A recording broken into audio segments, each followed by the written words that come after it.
Anyways, we're giving you the 1 minute warning. So if you need to go to the Biffy, which I'm going to do, now's the time. And we'll be back with you in about 60 seconds. So John, you're supposed to...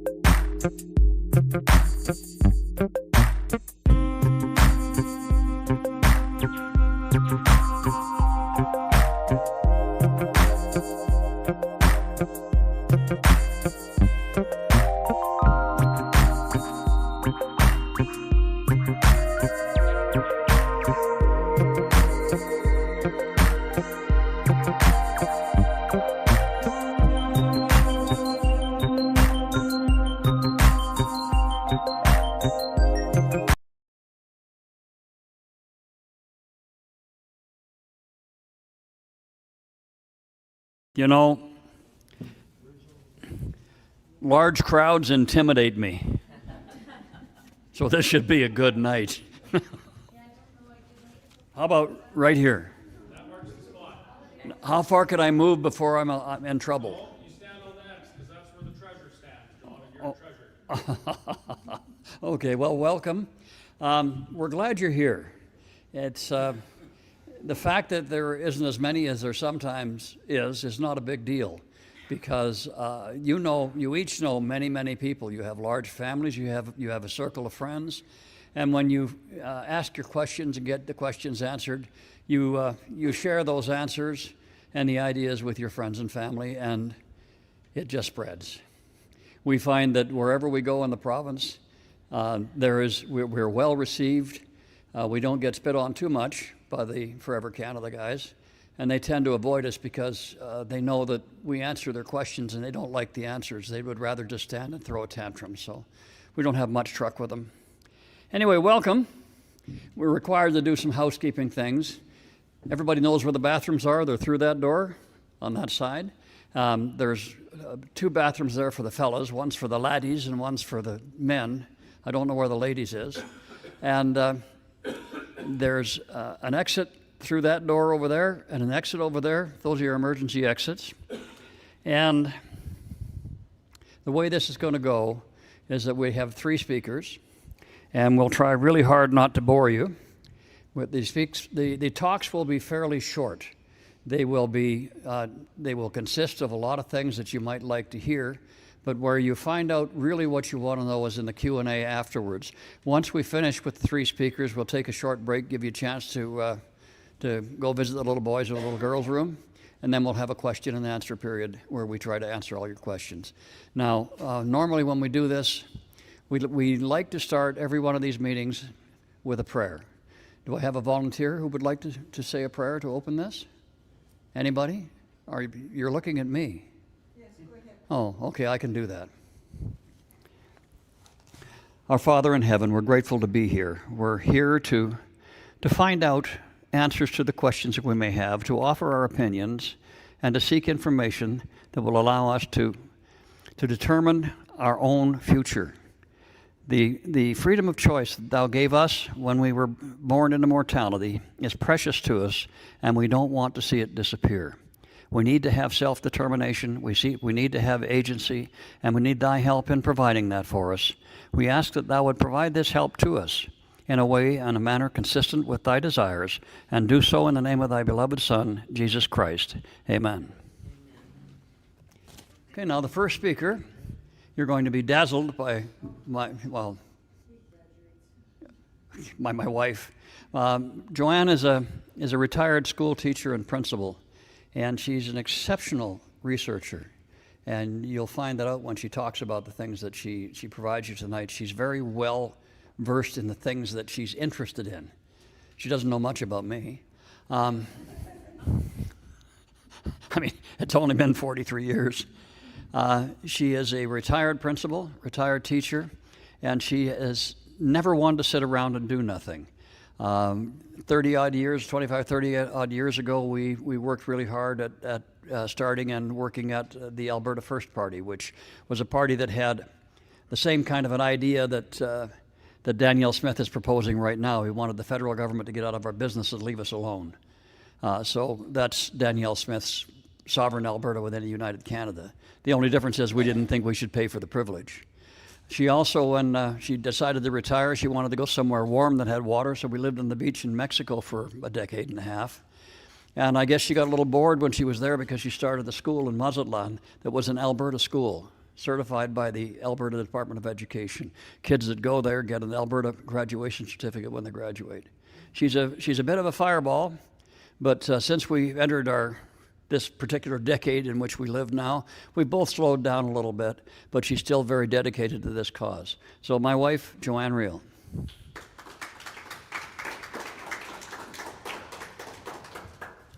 Here's the spot.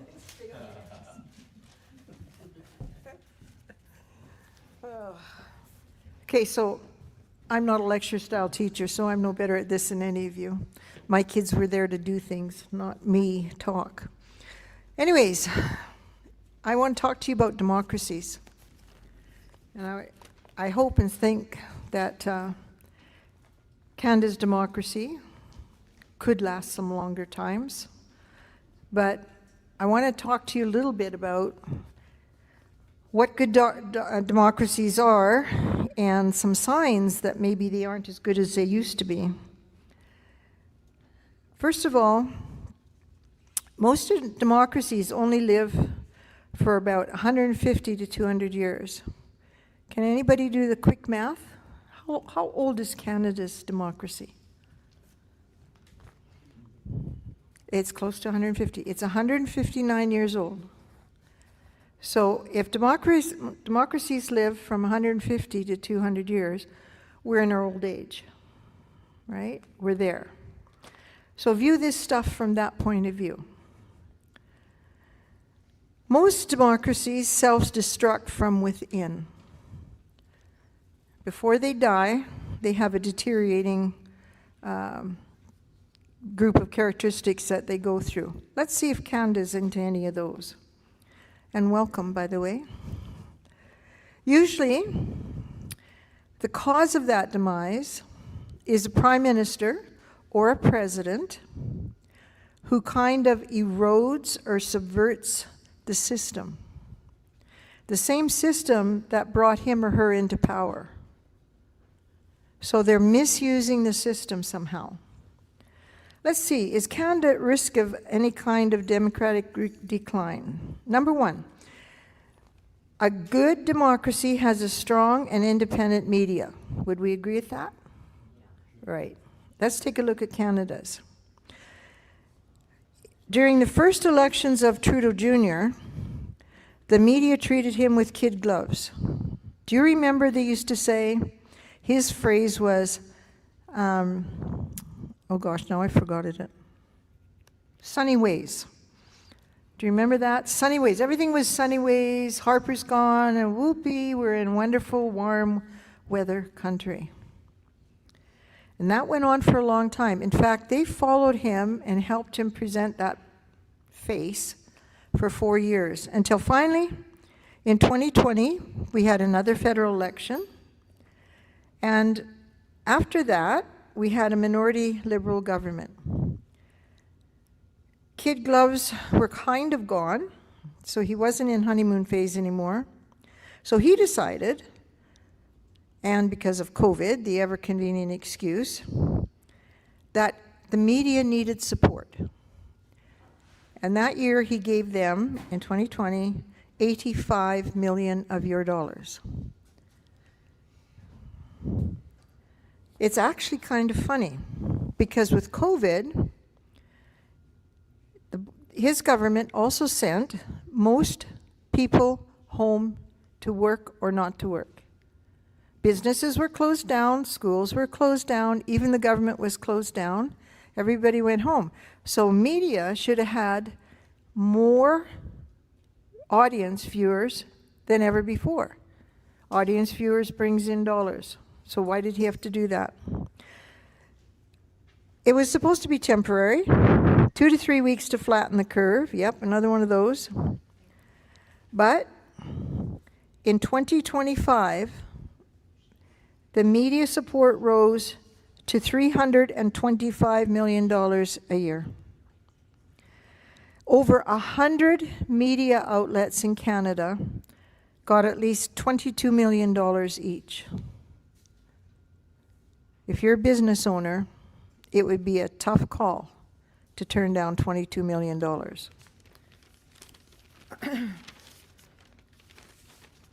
Another possible risk is, we said it was the PMs that would, prime ministers that would be working the system. Is there any indication that our current prime minister or the previous one, Trudeau, is or was working the system? Let's take a look at some possibilities. Well, first of all, we're all very familiar out west with the Emergencies Act.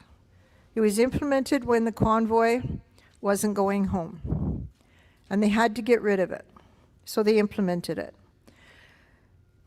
All things came to pass, and they were actually taken, the government was taken to court, and 2 courts found that the Emergency Act was illegally implemented. There's no justification or not adequate justification for it. The same day the first court decision came down, Canada, the government of Canada, decided that they were going to, anybody remember? Yeah, they were going to challenge it. They were going to appeal. So are they concerned about the rule of the law? Why would they do that? It's just a protect your butt time, right? Another possible risk. Bad governments empire build. That means they put more and more people into their government. Under Trudeau Jr., civil service grew twice as fast as the population. In fact, last year in 2025, they added 900,000 jobs to their federal government. That was the one factor that was keeping the GDP up where it was. It was not private businesses. The service, the civil service grew by 43%. That's unbelievable growth in 1 year. The bottom line of this is that the share of the resources that our government has raised from 12.8% to 16.2%. When they take money for their government, it takes money out of our services. 4% of their budget is a lot of money, and that happened in 1 year.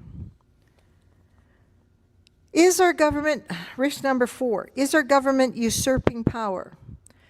Now, Premier Smith would definitely agree that the federal government is taking away provincial power. Think about this for a second. Are they taking away us as citizens, our power? Has there been any cases in the last 5 years where they've taken power out of your hands? Certainly they did. And they use the COVID to do that. It is not legal in this country to mandate medical care to any human. In fact, it is not legal to do that in the whole world. The Nuremberg laws said nobody has the right to put anything in your body. And yet, I believe it was over 80% here took that shot. And they all had their own reasons. So, there's been one thing after another, but this is the biggie. This is government usurping power at rates or levels we have never seen in Canada or even the US. And I am including President Trump in that. In 2025, June 26, aren't we? No, we're June 25 right now, right? So almost exactly a year ago, they introduced Bill C-5, and that bill was the One Canadian Economy Act. The name is totally irrelevant. As with most liberal titles, it has almost the opposite of what the titles are that actually is going on underneath. But here's what it read. It said, the bill grants federal cabinet, I'd like you to read the PM for that, the power to override existing laws for projects deemed, in quotes, in the national interest. Now, in the national interest is a heck of a broad phrase. You could, if you're good with words, have absolutely anything in the national interest. If you don't believe me, just check out the environmental acts and what they've done under that one. Almost anything can come under that. Already in Canada, before this happened, our Prime Minister had more powers than any other leader of the world, except your dictatorships. Our democracy grants almost unfettered rights and privileges to our Prime Minister. He's not accountable to anybody. It's his party that elects him. It's not the people like in the United States. So really, only the party could get rid of them, and they're not going to cut their own throats. Now, what that does is, if you think about it, if, for instance, lost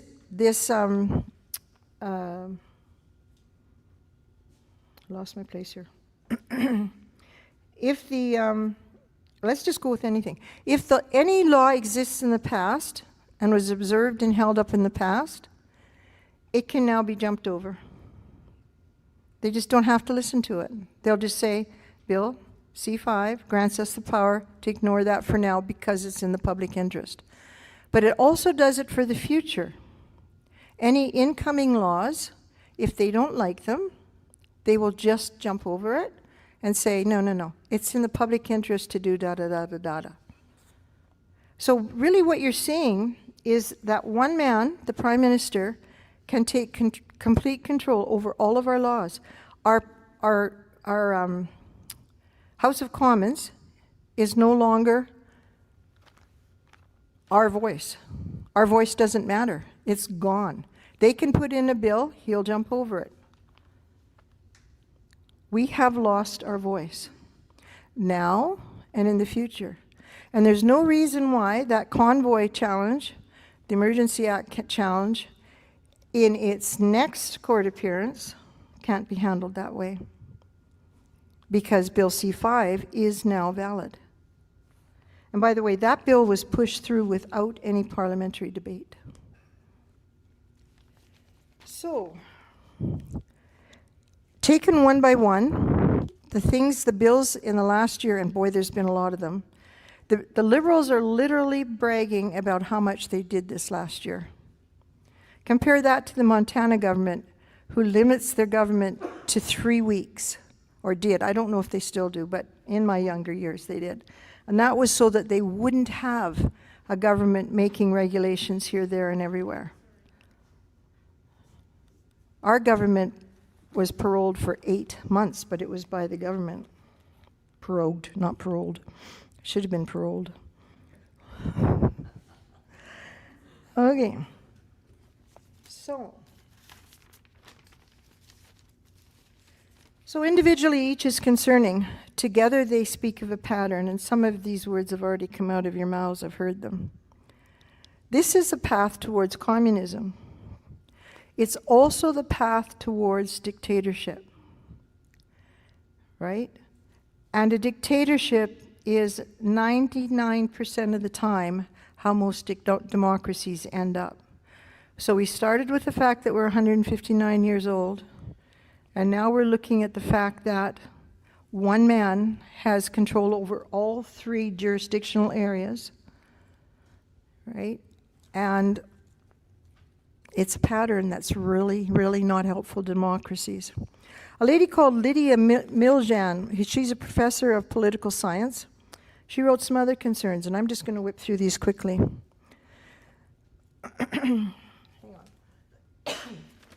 Canada has overloaded our welfare system. Anybody doubt that? Internally, too many people are living off of the government, and now we invited millions, literally, of newcomers, and they're living off the government. Anytime you get more people living off the government than working for a living, you're in trouble. Margaret Thatcher said, you soon run out of other people's money. And that's true. Huge stimulus spending. They have stimulus spending for everything. Of course, it was very high during COVID, but it continues. And your media is an example of that. Great dependency on government after COVID. When you shut down our small middle-class businesses, people lose jobs. Even the owners lost jobs, and they lost businesses. Canada's debt is now $1.5 trillion. We calculated this out, my husband and I. If it's $1.5 trillion, it's $46,875 for every current taxpayer in Canada. Yes, I can. It's $46,875 per current taxpayer. That's about $92,000 for John and I. At our age, thank you very much, Liberals, we won't be able to pay that off. Now, we're not going to be technically asked to give them almost $100,000, but guess what's going to happen? Taxes are going to increase because they already have, and they're going to go up higher and higher. So we're going to pass off to our grandchildren, our children, our grandchildren, and our great-grandchildren one heck of a debt. And they're going to try and pay it off. And I think you all know, if you've ever gotten yourself in a case of big debt, you can pay like crazy at that thing, and you make hardly a dent in it, because most of it goes to, there you go. Last one, the inflation is uncontrolled. When you print a lot of money, right, that doesn't have any backing, same number of people, everybody gets richer, price of everything goes up. And that's what happened to our houses and cars. What we pay for those two things are ridiculous. And food, these are basics, houses and foods. I just want to give you a personal example. In 1970, I had only been working then I hadn't even. I started working in 1972 because I was in university before that. There was, let me get this right, inflation between then and 2025, inflation was 135%. That was the inflation in our salaries, 135%. But listen to this. The inflation in our house prices from 1970 to 2025 was 250%. That's why our kids can't afford to buy a house. Salaries, they could try and tell us, oh, your salaries have caught up, inflation's much lower. Hogwash. That's not true. So fiscally, Canada is in trouble. Fiscally, we citizens are in trouble. The other talk I do, I give a sheet, Alberta households are in, I'm just about done, darling. Alberta households are in more household debt than any other province in Canada. If our government wanted to change, it would be hard to recover from all this. Our government does not want to change. They want us dependent so that they can control us. You have to get rid of the middle class in order to control a population. They're getting rid of our middle class. Our only way out, in my opinion, is independence, because we can start anew, we can make a constitution that has our priorities, our values, our beliefs. And I want to just leave you with, may we have the faith and the courage to gain our independence from this failing democracy and the incoming dictatorship. It's going to take courage, but not as much as our mums and dads had to do for World War II. We can do this. Let's go, Alberta. Oh, I got to introduce my husband. Yeah, I keep telling him, say only a few words. My husband, John, get up here. My husband, John, is a is a former farmer.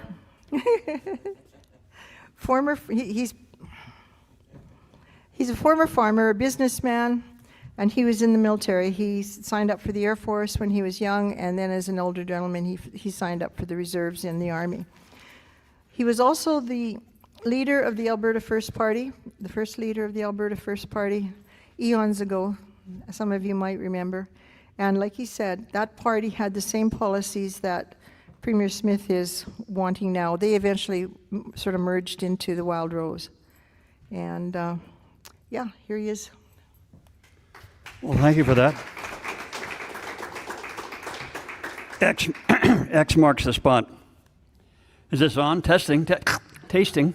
I don't know what I'm going to say tonight. I really don't. I always have fun at these meetings because I listen to what my wife has to say, and I listen to what some of you have to say when I'm visiting with you before we actually start the meeting.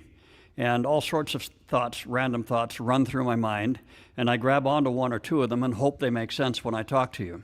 But there is something I'd like to read to you. I don't often read to people during these talks, but I'm going to read this to you, if I can get my phone to sort around. And it's almost out of power, so it may quit in the middle. Although this court has been in existence for the last 15 years, I thought I had a right to be tried in another court. I do not disrespect this court. I do respect it, and what is called by my learned and good lawyers, the incompetency of the court must not be called in disrespect because I have all respect. The only things I would like to call your attention to before you retire to deliberate are first, that the House of Commons, Senate, and ministers of the Dominion, and who make laws for this land and govern it, are no representation whatsoever of the people of the Northwest. Second, the Northwest Council generated by the federal government has the same great defect as the parent, or the federal government. Third, the number of members elected for the council by the people make it only a sham representative legislature and no representative government at all. British civilization, which rules the world today, and the British Constitution has defined such government as this, which rules the Northwest Territories, as irresponsible government, which plainly means that there is no responsibility. And by all the science which has shown here yesterday, you are compelled to admit there is no representation and no responsibility. It is insane. Sound a lot like what we have right now? Anybody have any idea who that was who made that little speech? No. But I know that the fellow in the white T-shirt back there knows. Only because he told me earlier. That was Riel. That was the day his trial completed, and the Crown and the defense and the jury all recommended mercy when they found him guilty of sedition and treason, and the judge ordered them hung. We have the same government now we had then. Nothing has changed. Now, let's talk a little bit. My wife gave you some numbers. She talked about money. We have 10 provinces in Canada, 9 of which are in recession. Any guess as to which one isn't? Oh, Alberta. We send anywhere from, I have no idea what the actual numbers are, but anywhere from 23 or 24 to $40 billion a year extra to the federal government than we receive back in services and grants. Of that, Prince Edward Island gets 24% of their annual operating budget from that equalization.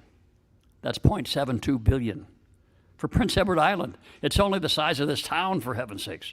Anyway, New Brunswick gets 22% of their annual budget from that fund. That's $3.34 billion. Nova Scotia gets 21% of their budget, their annual budget, from that equalization program, which is $3.54 billion. I don't know if you understand how much a billion is. I don't. It completely boggles my mind. I cannot understand that much money, but they get it. But here's one that you might not realize. Manitoba gets 19% of their budget from equalization. One of our western brethren provinces gets 19% of their annual budget from equalization. And Quebec, those poor folks in Quebec, they only get 8.4% of their annual operating budget from equalization. Mind you, that 8.4% is between $13 and $15 billion, but it's only 8.4%. So we need to feel sorry for those guys. But let's really talk about what we need, what we get. We get, and there must be a mistake in this because it says we get zero. Maybe that's true. Well, maybe Saskatchewan does better than we do. Oh, Saskatchewan gets zero as well. Well, British Columbia, they're in trouble too. They have that NDP government and their finances are in rough shape. So they get zero as well. I am a Canadian patriot. I've served in the military. I love Canada. My father served in the Second World War as an American from Kentucky. He served in the Canadian Scottish Regiment out of Vancouver in the Second World War. They fought for freedom. They didn't fight for Canada. They fought for freedom. If they were fighting for Canada, they'd have been fighting here, not over there. They would have been disgusted at what's happened with our government now. Absolutely and totally disgusted. They fought for what we have let go. We have been so busy in our lives that we have let the freedoms that we have taken for granted go. My wife talked about a bill that was just passed. When the federal government was taken to court over the Emergencies Act during the time of the convoy, the courts found that they exceeded their authority and they broke the Charter of Rights and Freedoms, and they shouldn't have done that. Now, any responsible government would have said, oops, gee, we're sorry. What can we do to make this better? What our government did is they took the time to sit down and codify what they did to make it legal. So it's now legal for them to do what the courts found was not legal when they did it. Sort of like Forever Canada going to Elections Alberta and having their third-party advertiser status backdated to when they actually started doing it instead of paying a fine for breaking the law. That's our federal government. Now, I'd like to talk a little bit about something different. I love Canada, and I want Canada to succeed. And here's something you may or may not agree with. The best way for Canada to succeed, to thrive, and to become what it promised to be at the end of the Second World War would be for Alberta to leave. Because if we leave, it would be just like our poor relation that we've been looking after for the last 25 or 30 years, when we finally boot them out on their butt and say, look after yourself. We would be doing that to Canada. And the fishery would be revived. And, 70,000 people, or between 50 and 70,000 fishermen lost their jobs when the federal government mismanaged the East Coast fishery. Then they went to guys who were fishermen all their lives, who were 50, 55 years old, and said, no problem, why don't you just go back to school and get re-educated? You can find something else to do. 55 years old? Sure. So they could restart their fishery. They had industry. They had development. But the same thing happened to them when the federal government said, no, we have these tariffs that we're going to put on when you buy material from somewhere else to support your industry, we're going to tax the crap out of it. They did that to the eastern provinces as well as to the western provinces. There was an outfit in Winnipeg that wanted to make barbed wire when farmers started to, want to fence in and corral their stock. And they looked at the market and they said, gee, we could make some money here. We have access to the material, we have money, we have the technical ability to make barbed wire, let's do that.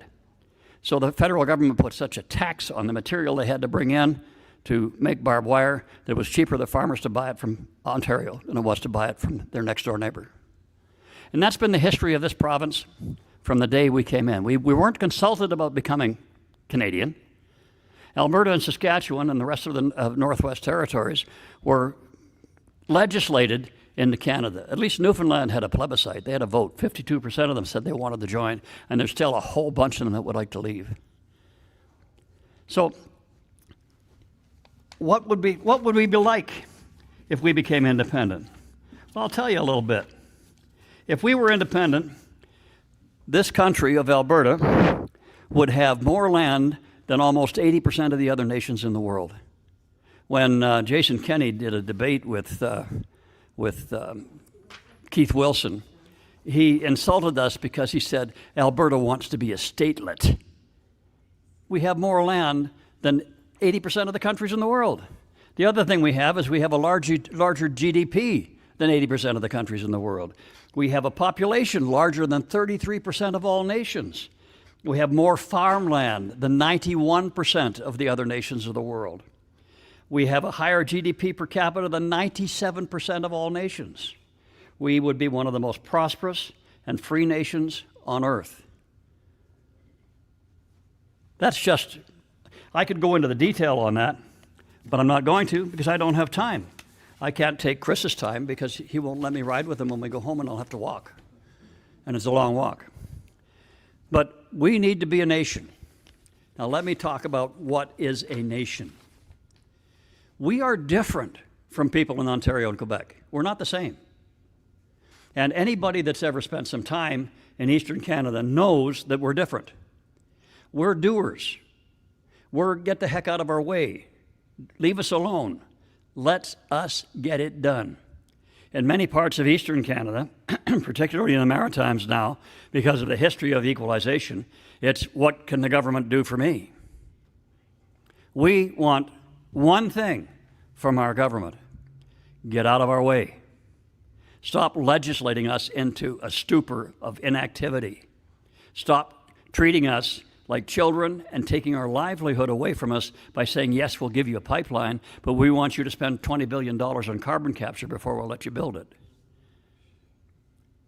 Quebec had the right idea. Quebec said, when they passed the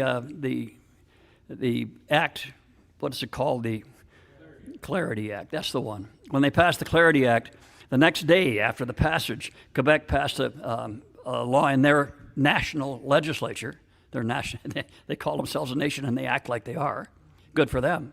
I have a lot of respect for that. They passed a law that said, we're going to ignore the Clarity Act. It means nothing to us. If we have a vote on independence and we're successful, we're just going. You can take your Clarity Act and use it in the washroom. The other thing they did was they do a lot of things. They read the Constitution of Canada and they said, this is a provincial responsibility. This is a provincial responsibility. This is a provincial responsibility. This is a federal responsibility. We're doing these ones. You do that one. And they didn't ask or beg like we've been doing for 105 years. They just did it. Which brings me to the point I can say that our premier, if she wanted to have an independence referendum, can do it.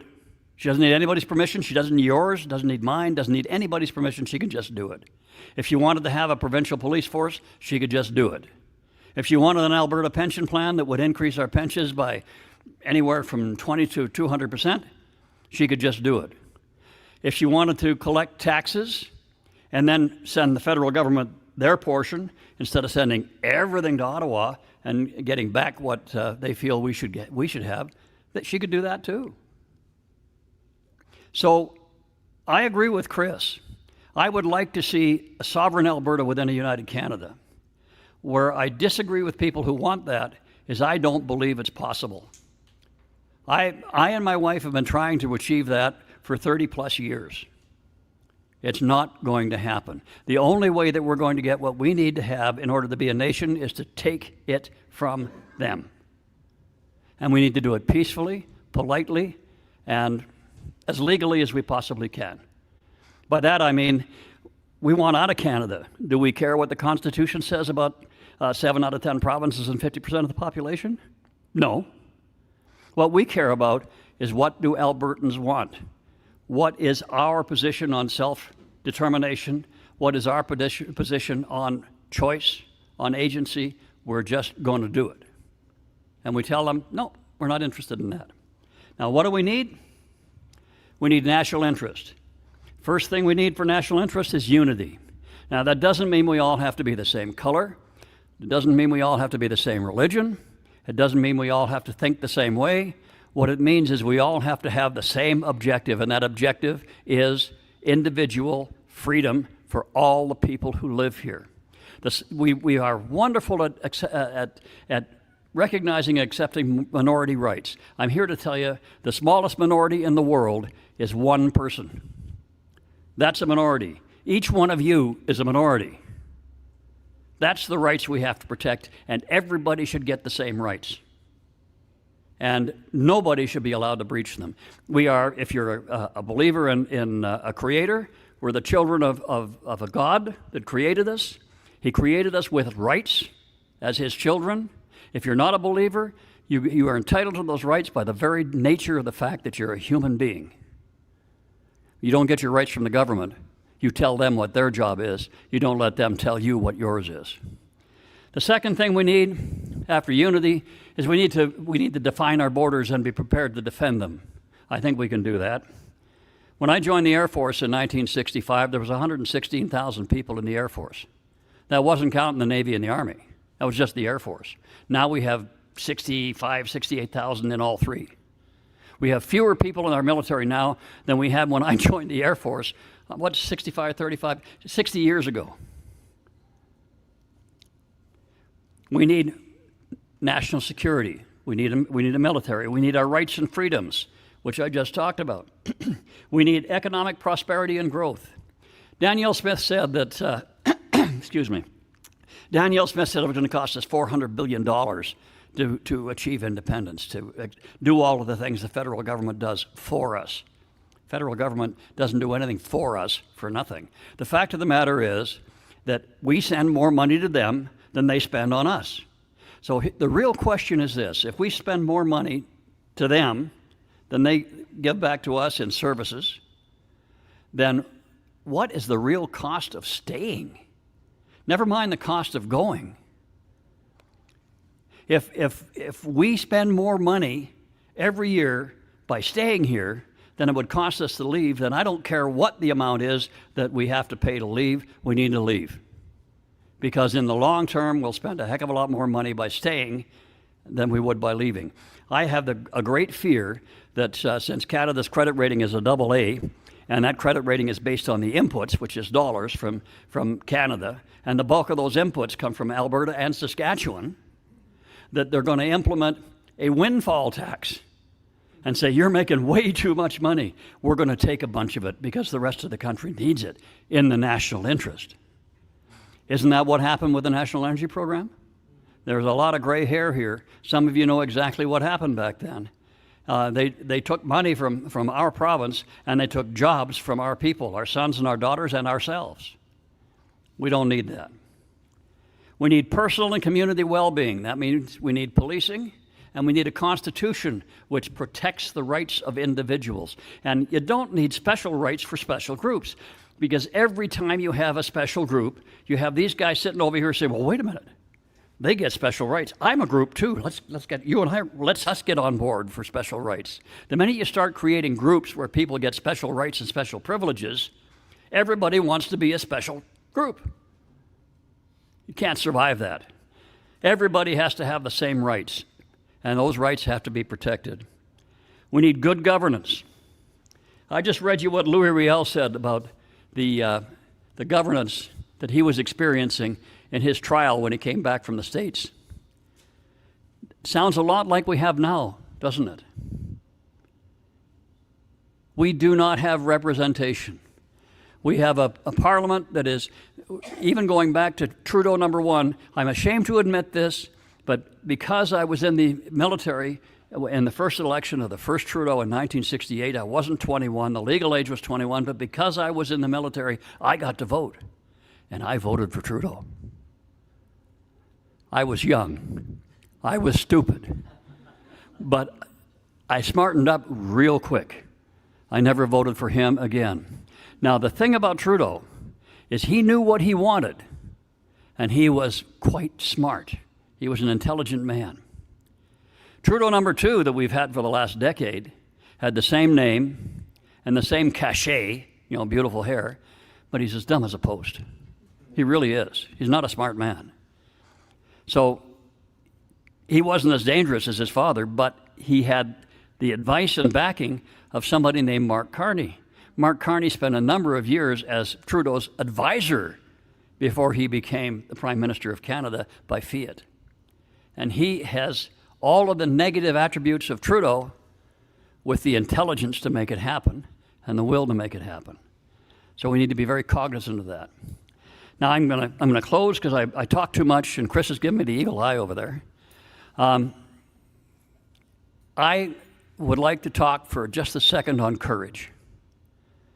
It's been my experience in my life and information I've received from others in their lives that courage is not something that we possess naturally. Courage is something we have to embrace.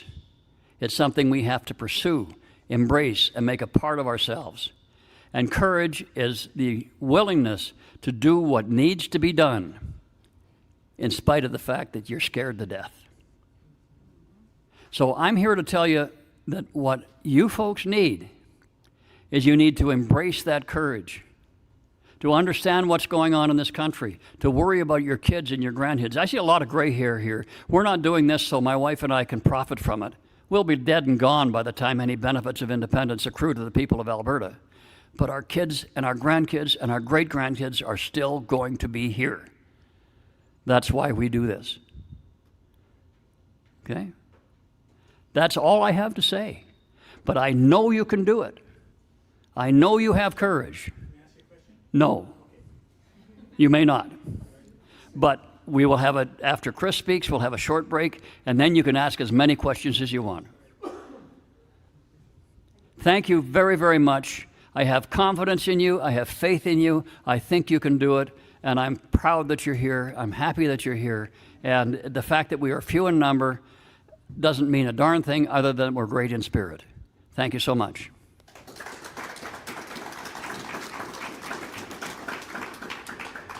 Now you get the choice of the evening.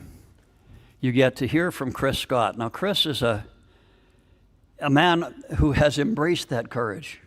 He's fought against all sorts of what one might normally describe as impossible odds. He was arrested and put in jail for having a protest on his own property, private property. He received slings and arrows from all of these Forever Canada patriots who so much love their country that they're willing to denigrate and insult anybody who disagrees with them. And one of the things that I've always said is that the only thing worse than stupidity is an intelligence with a closed mind, which is why we would really like to have people who don't agree with us to come to these meetings. And Chris will talk about whatever he wants to, and I never know what he's going to say, but whatever he says is always germane, well put together, and very important. Chris Scott, ladies and gentlemen.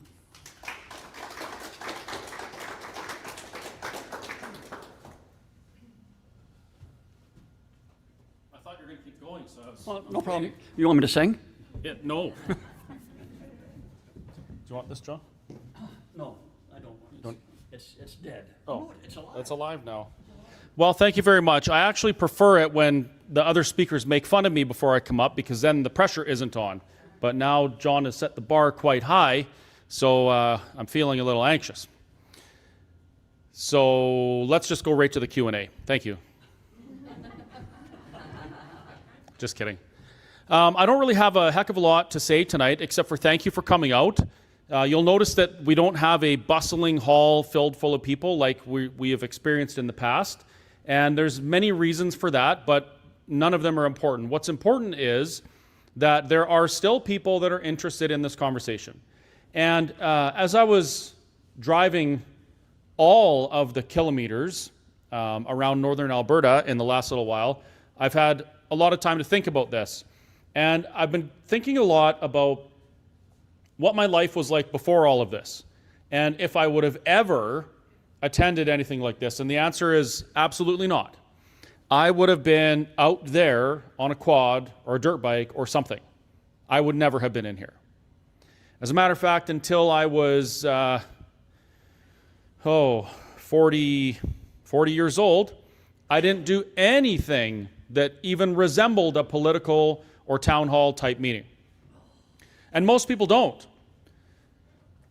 But since then, I've actually realized that's not such a big deal, because that's always how it's been, especially in Canada. Canada is one of the most apathetic, politically apathetic countries on the planet. Very few people get involved in politics. Very few people do the things required to make change. But that's okay.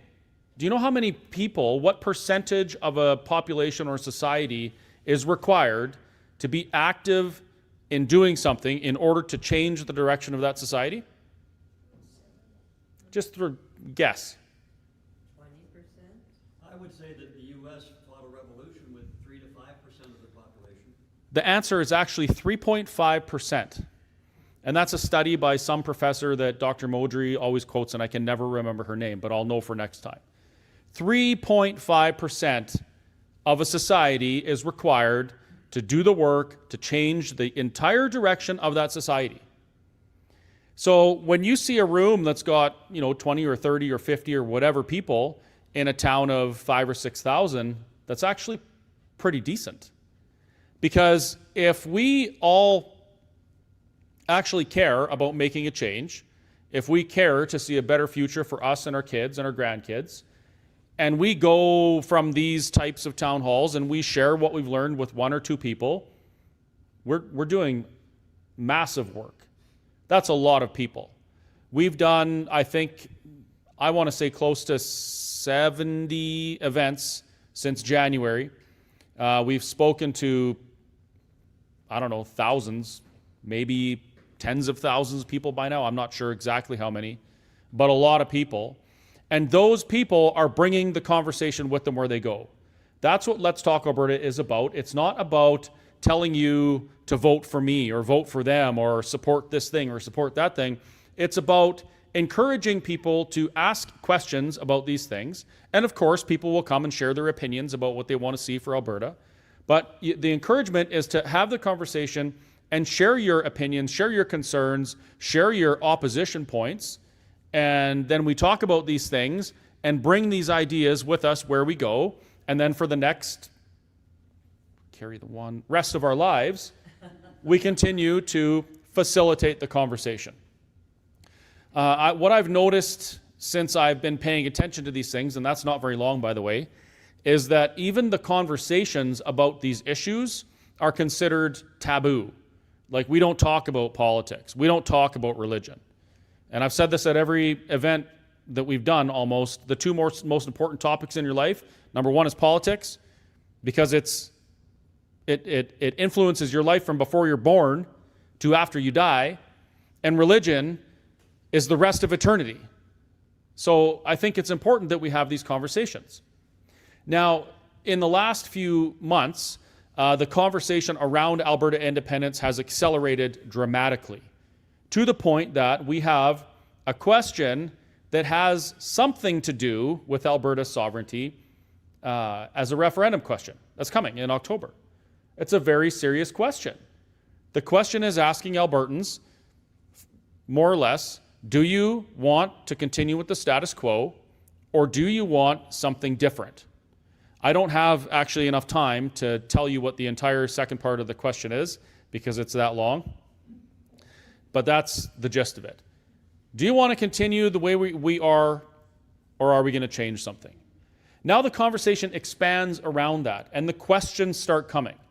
Some of the questions that we get have to do with specific policies that may or may not occur in an independent Alberta. Some of those questions are about what exactly is an independent Alberta going to look like? What exactly will the budget be? Exactly how tall will our first president be? Like specifics, right? And I understand it's a big deal and people want answers because they want to know what's happening. Now, I'll tell you, nobody actually knows. Not one person in this room or outside of this room for that matter knows exactly what will happen regardless of the outcome of the question on Alberta sovereignty. We do not have a crystal ball. I can't tell you exactly what policies we're going to support as Albertans. I can't even tell you if enough Albertans are going to come out that we can prevent those who want to oppress us from taking over a new system. I think that enough will come out because I'm seeing people get more activated and politically involved than ever before. So I'm confident and I do have hope.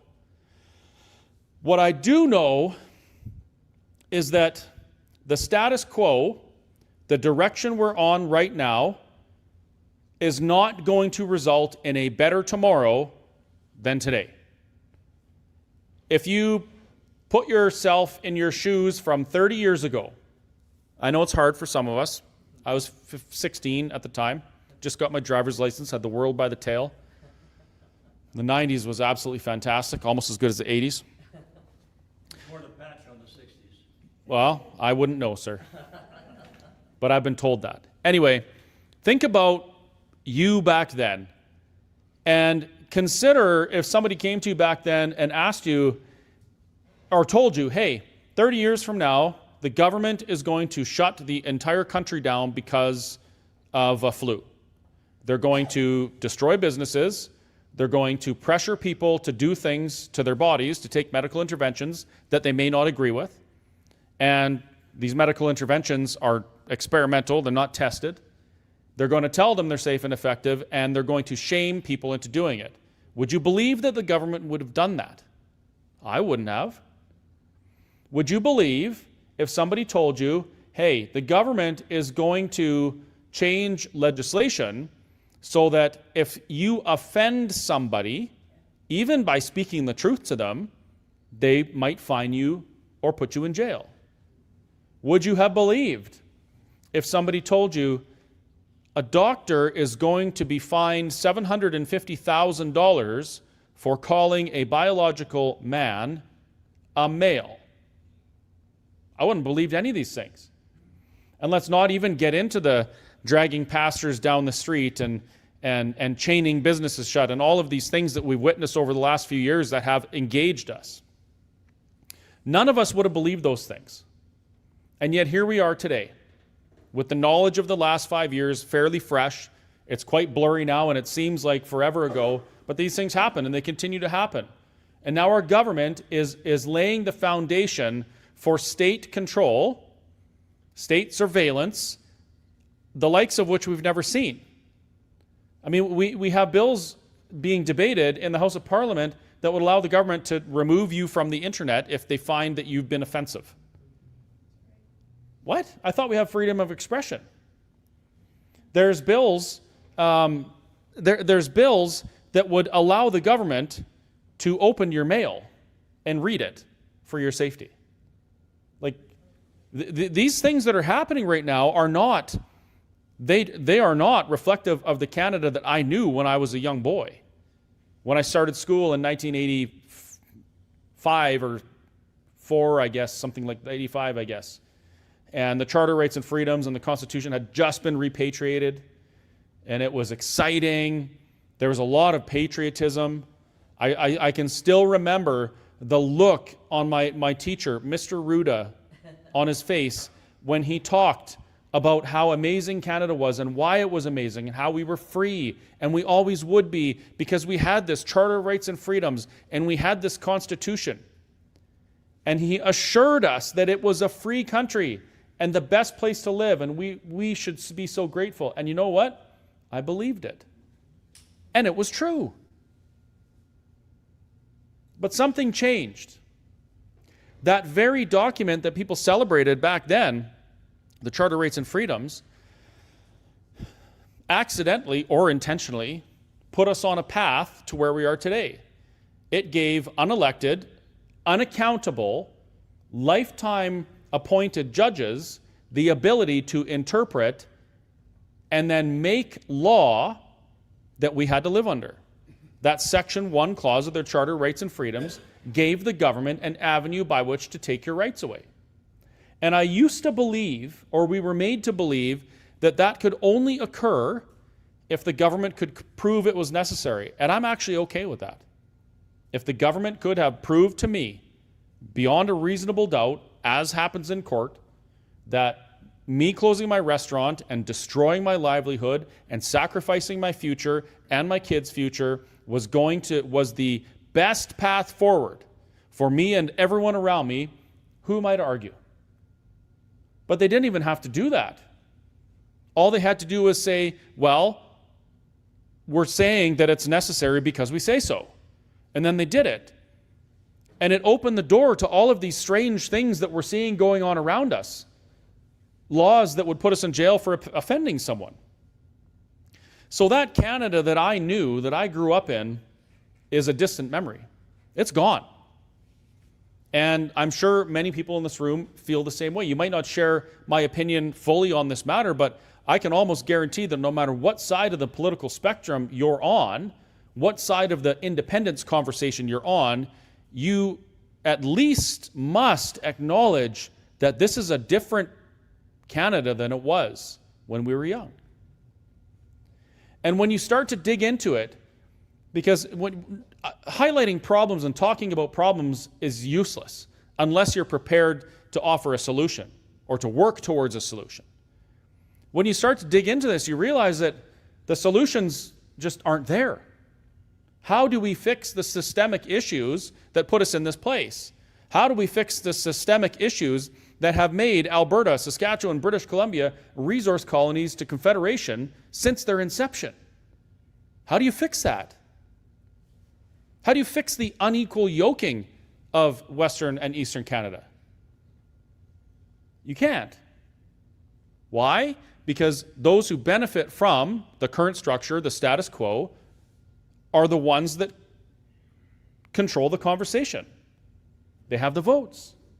They make the laws. They appoint the judges. They have the gold. And he who has the gold rules. So, we have some choices to make. Are we going to continue with the status quo, or are we going to pursue change? Now, if you're like me, you might believe that or you might want and desire that Alberta remain in Confederation. Can you believe I'm saying that? Fully autonomous, able to chart our own course forward, free of federal interference. That is my preference. I want that. I just know that it's not possible. Even so, if that's what you want and you believe it's possible, I would ask you this question. How are you going to do that? How would you like that to happen, to be accomplished? Because people have been trying to do that for decades. It really came to a fruition with the Reform Party and the West wants in. Fair things they asked for. Senate reform, a Triple E Senate. That is an absolutely fantastic idea, and it would have benefited the entire country except for the East. It would have fixed many of the problems that contribute to Western alienation. Alienation, not alien nation. And the Supreme Court basically said, never going to happen. Don't even try. They've been trying for decades. But they've never had leverage. And when I say they, I mean the Western provinces.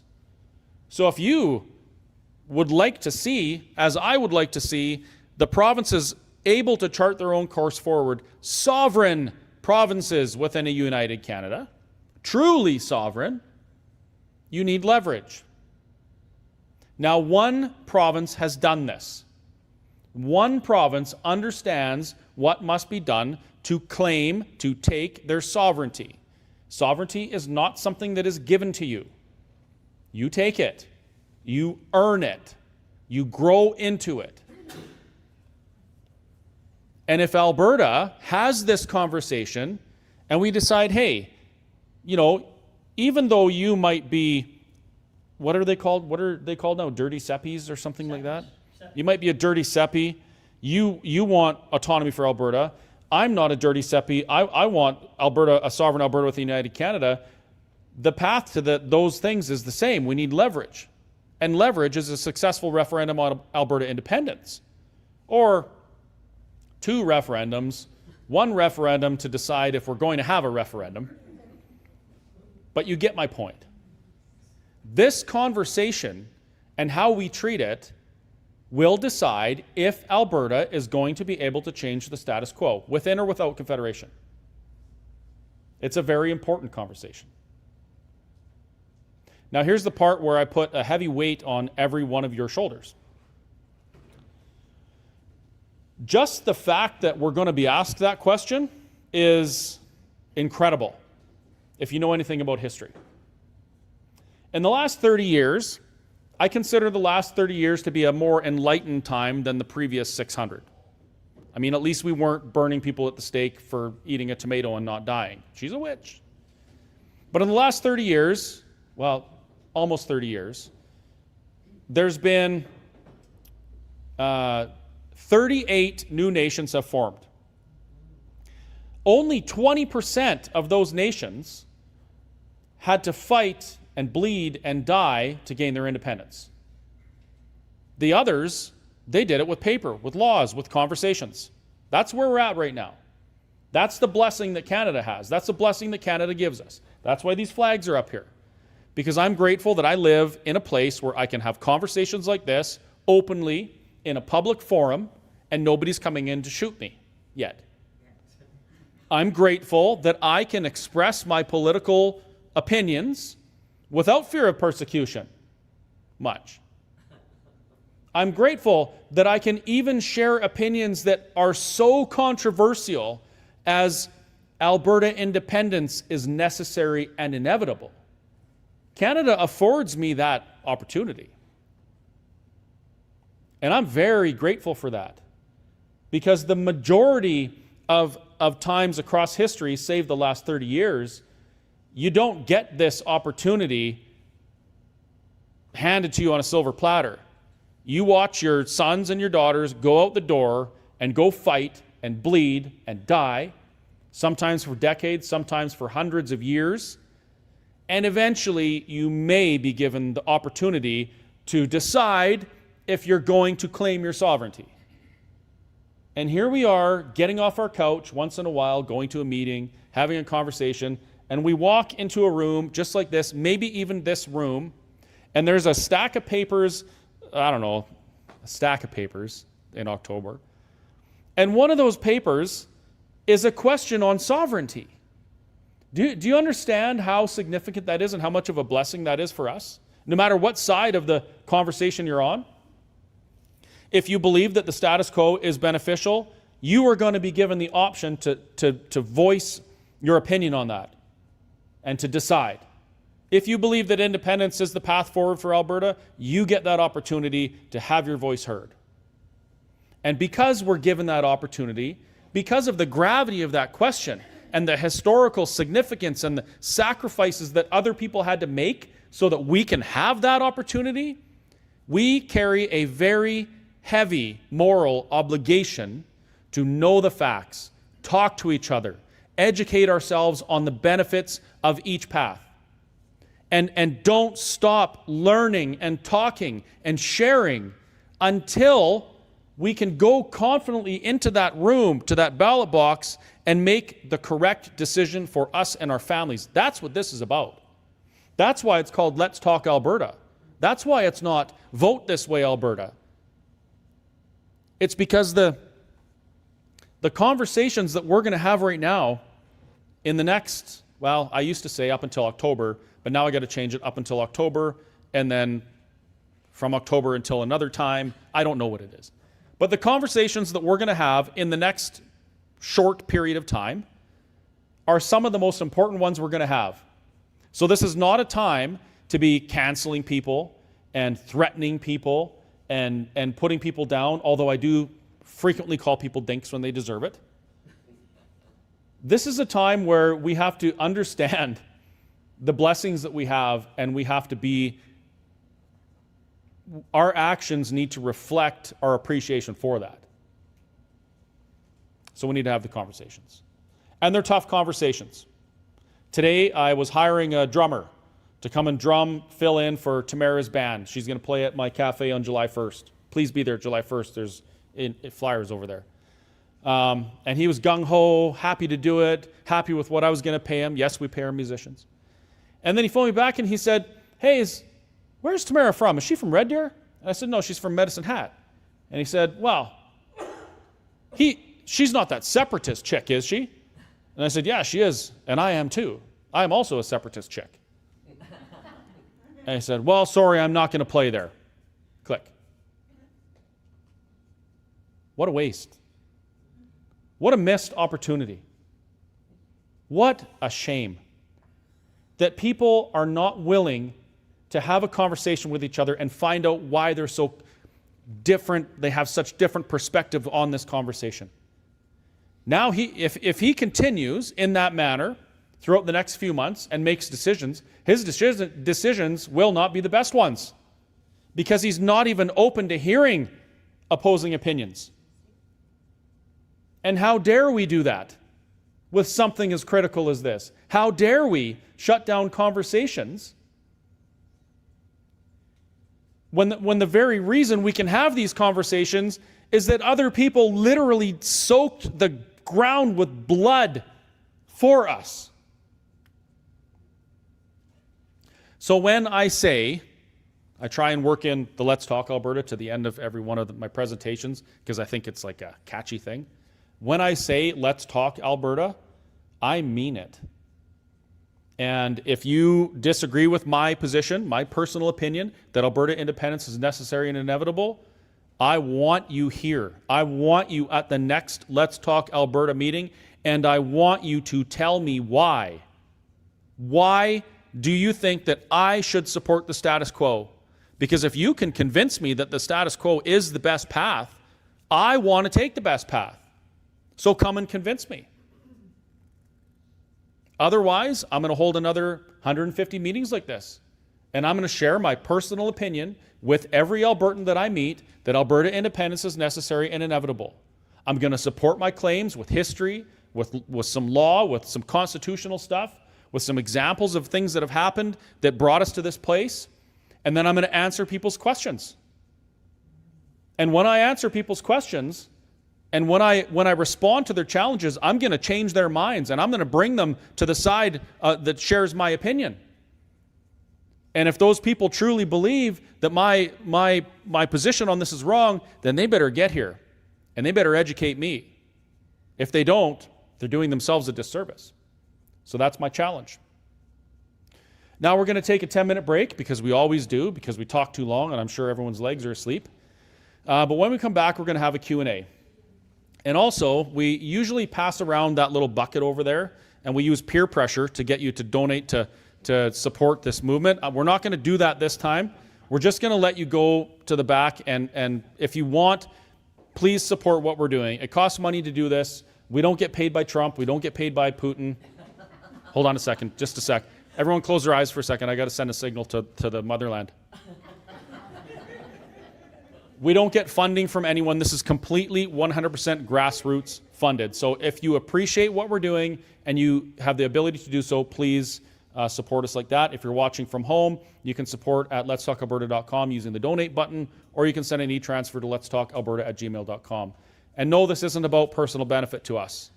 The benefit that I receive when people support this organization and this movement is that I get to keep going out to different places in Alberta and sharing my opinion and talking to people.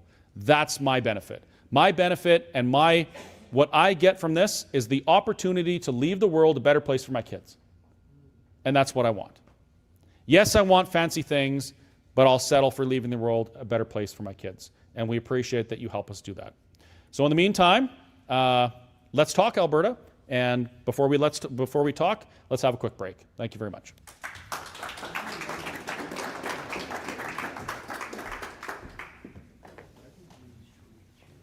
I talk so long, my legs are asleep. Good job. Thank you.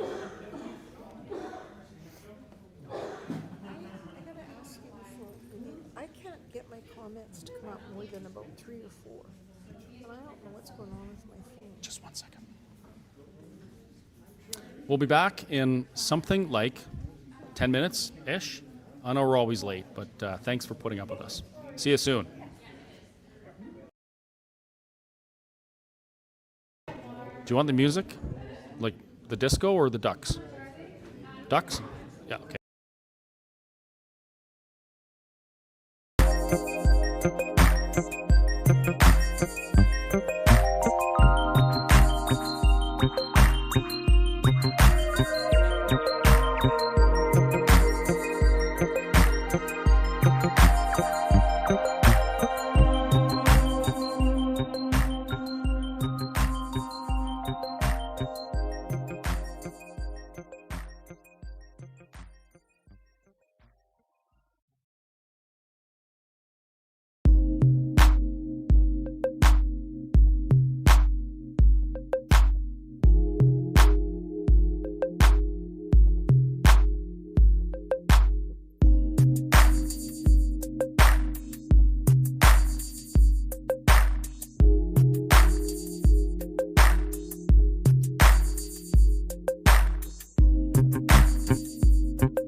I expect a rousing session here tonight because every one of you we've had a lot of discussion among yourselves, and I know that my wife and Chris have been very busy talking to you all, so you must have a lot on your mind.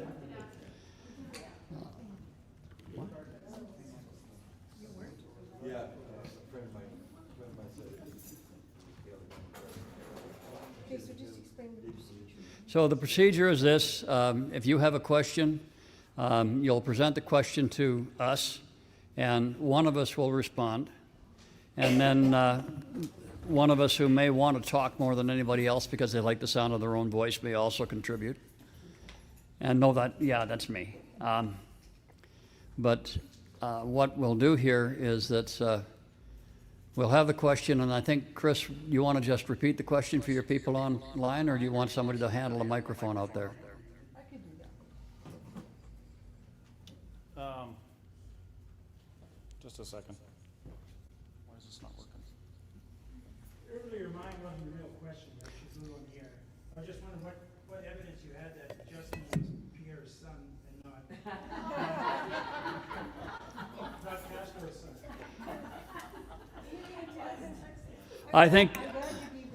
I think the level of his intellect might be a good indicator. I've heard that there was a university professor that had Justin Trudeau in one of his university classes when Justin had delusions of grandeur and wanted to be an engineer, and ended up going into education. And even then, I don't think he did a good job of that. But this particular professor was talking, and he was caught by a hot mic, and he said that Justin Trudeau was the dullest student he had ever had in university. He's not a very bright guy. He really isn't.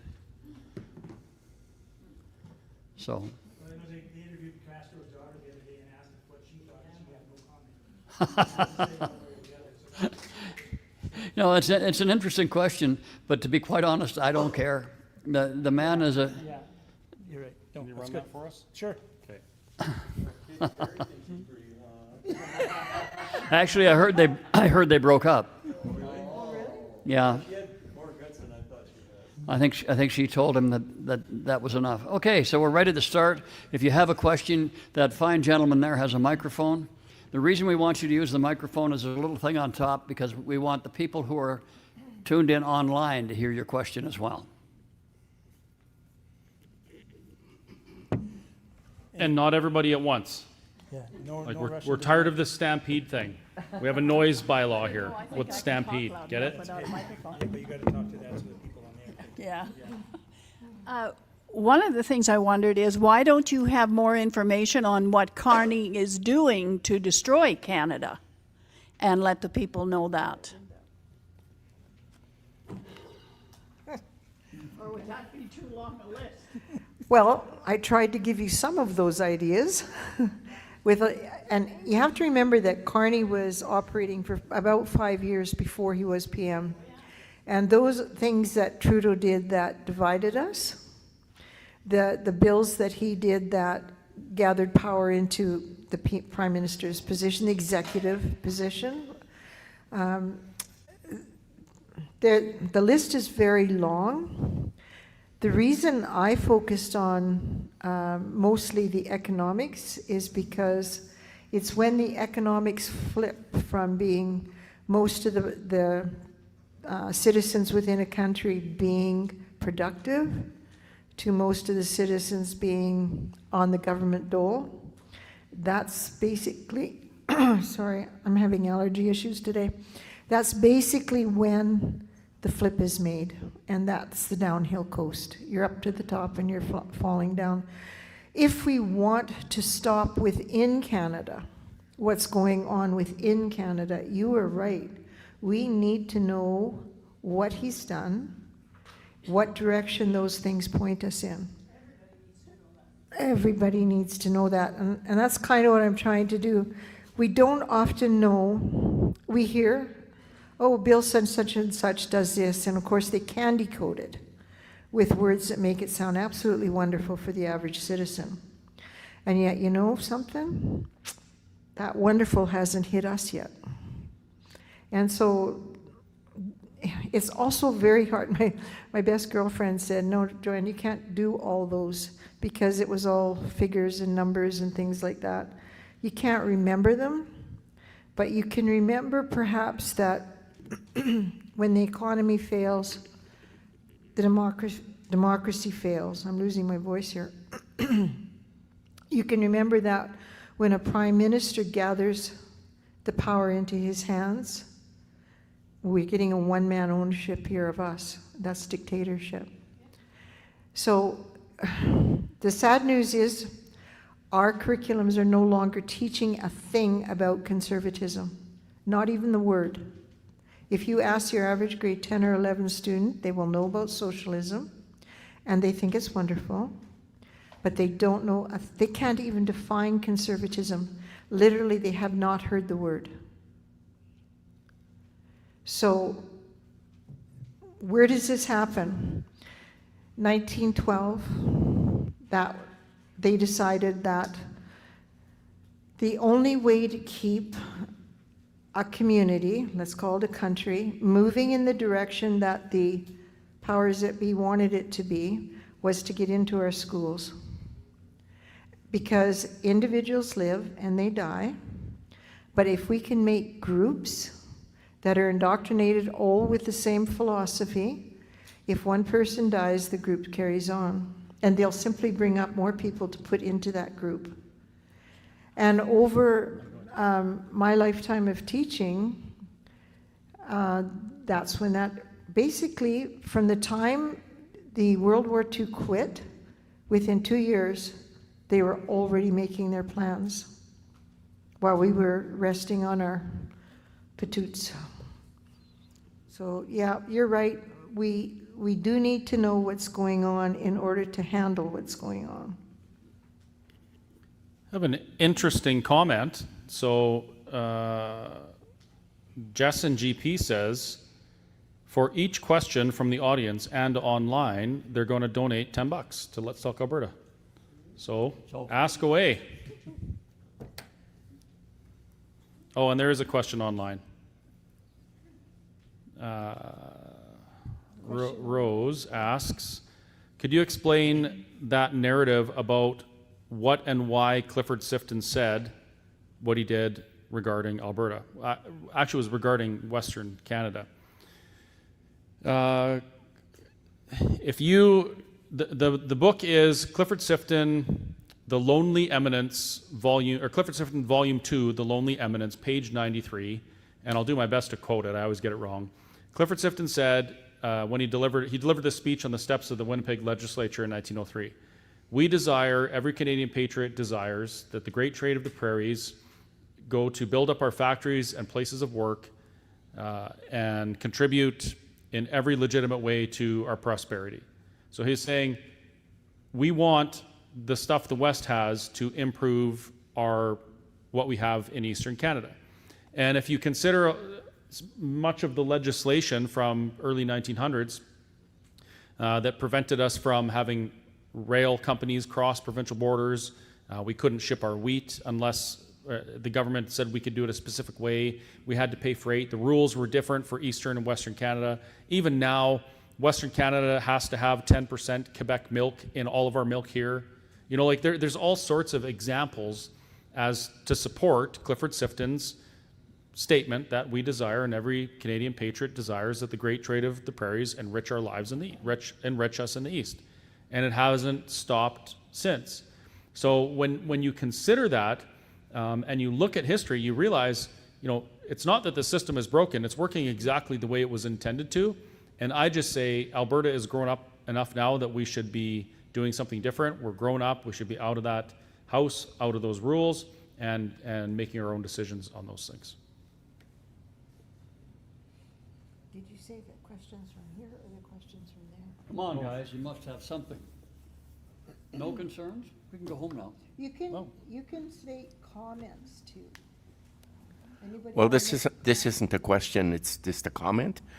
And so my mom was a teacher in Alberta, and she would go to the ATA meetings, wherever they were. I was a kid at the time, so I'm not sure if they were in Edmonton or somewhere, or Grand Prairie.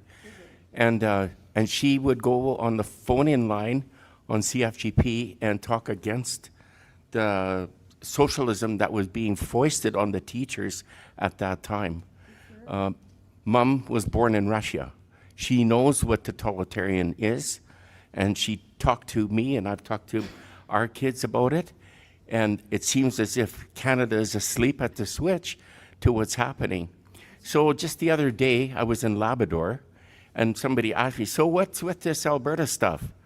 And I said, well, we are tired of being told that the Bible is hate literature. We are tired of being told we can't use our guns. The bears come and take food right off our counter in our house. I wasn't back more than a few minutes and there was the bear already. Seriously. So we're just tired of being told everything what we have to do by the East, and it would be nice just to have a say over those that we vote in. Yeah, I agree. And I think that the reason why Canada's like that is because we didn't go through those things. We didn't see those things. Canadians, everyone alive in Canada now was handed democracy on a silver platter. Nobody had to work for it, really. Nobody had to fight for it. You know, we had to fight for freedom in different places, but we've had it here. And so the idea that a totalitarian regime can do those types of things is a completely foreign thing, except for in the history books. And unfortunately, we don't pay enough attention to history, I don't think. I don't want to hog the time, but just one suggestion I thought of a long time ago. There's maybe 20 reasons why Alberta wants to leave, and I was thinking a good way for us in our travels, thank you, would be to, if we had something on a little paper that's very colorful, and it just had the contrast. This is what happens if we stay. This is what happens if we go. And it could be on all kinds of things like treating the Bible as hate literature. It could be on the equalization payments. It could be on the number of senators the East has compared to the West. All these things could just be on a little infogram that's colorful and attractive, and they can just read it in 2 minutes and understand the pros and the cons. That is a fantastic idea. I think we're going to do it. It's done. They're actually right over there. If you visit the lovely Jessica, she's got a number of different trifolds that we put out with some of those talking points and information. And that's a great way to share with people, because you can bring those and put them on a coffee table, leave them in the doctor's office, whatever. That's one of the initiatives that we're doing. So yeah, thank you for mentioning that. And everybody else as well. And you know, to get to those trifold things, you're going to have to walk past a bunch of horrendously overpriced blue merchandise, which is also great conversation starters. Thank you for your support in that way as well. Another question, another one from Rose, and Rose asks, is there any possibility for pensioners to get a better pension here in Alberta? That's a fair question. I need to respond to this with a question first. Is there any possibility for pensioners to get a better deal on a pension right now as a Western Canadian? No. Okay. So this is what we talk about most, is the opportunity that Albertans will have to do something better than is being done now. Right now, if we want to do something better than the Canada Pension Plan, or if we want the Canada Pension Plan to be better, we really have no mechanism by which we could do that.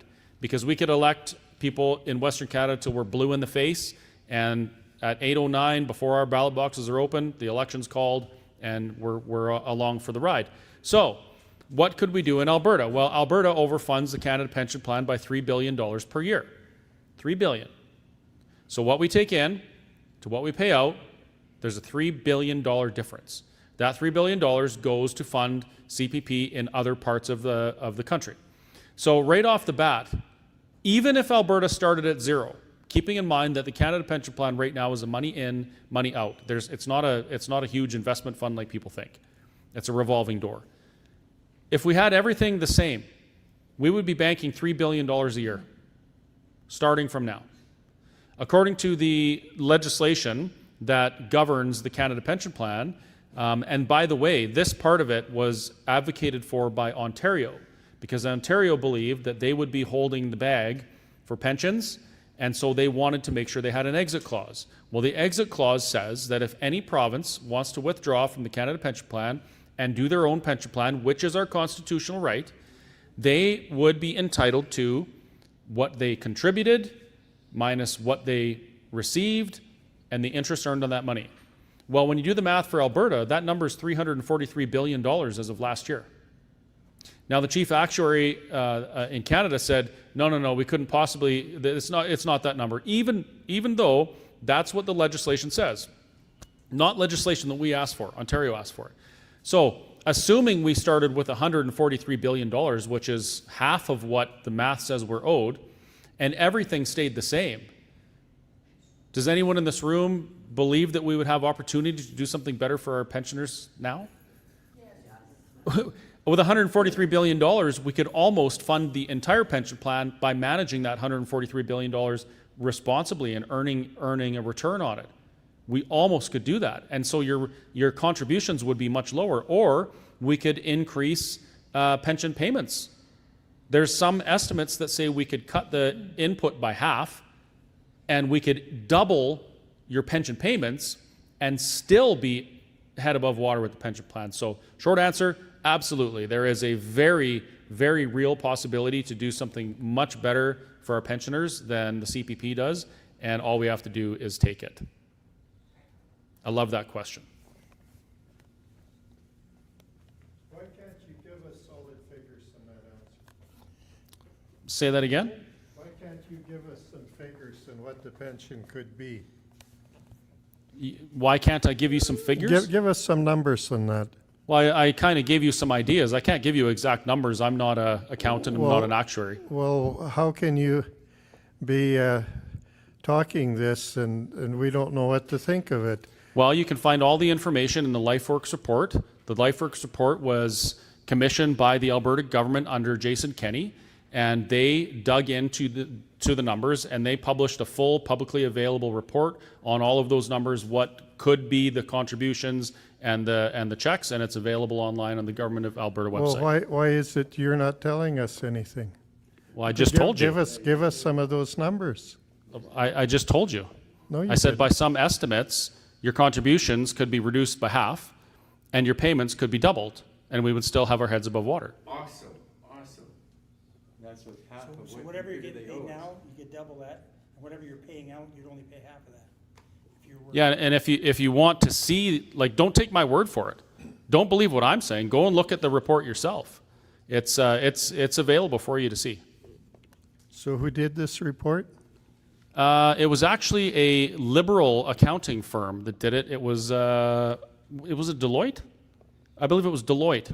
They did it. It took them, I think, a year or something to do it, but they dug into the legislation.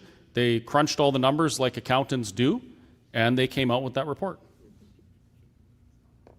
Was that report based on the $350 billion that we figure is owed to us, or on the half? The $343 billion number that they came up with was according to the exact wording of the legislation. So the legislation lays out the pathway, and then people have to interpret it.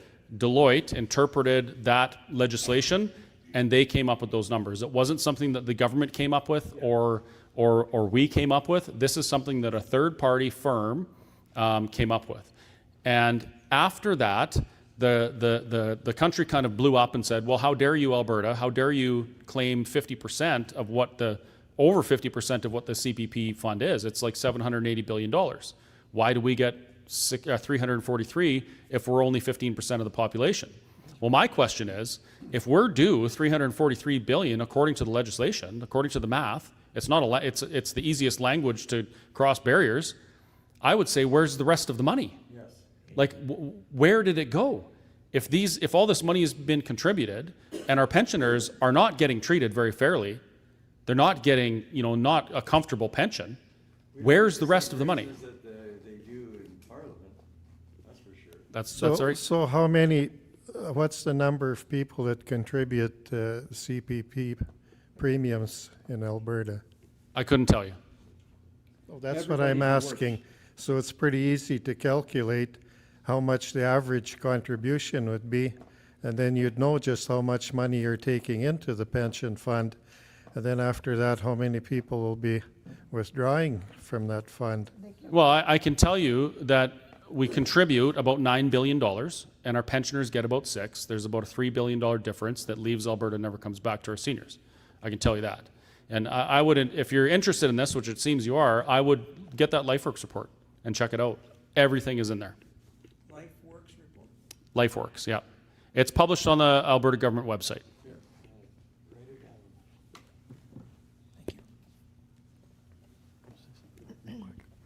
Just an observation, when the $343 billion figure came out, one of the first things the federal government did was call a conference of provincial finance ministers because they were, wow, if Alberta actually took what they contributed to that plan out, it would cause a severe problem for the rest of the country.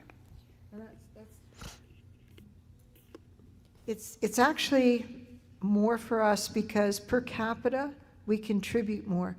But if you look at Ontario and Quebec, their total monies given in are greater, but that's because they've got huge populations compared to our, 4.5 or whatever it is at now, million.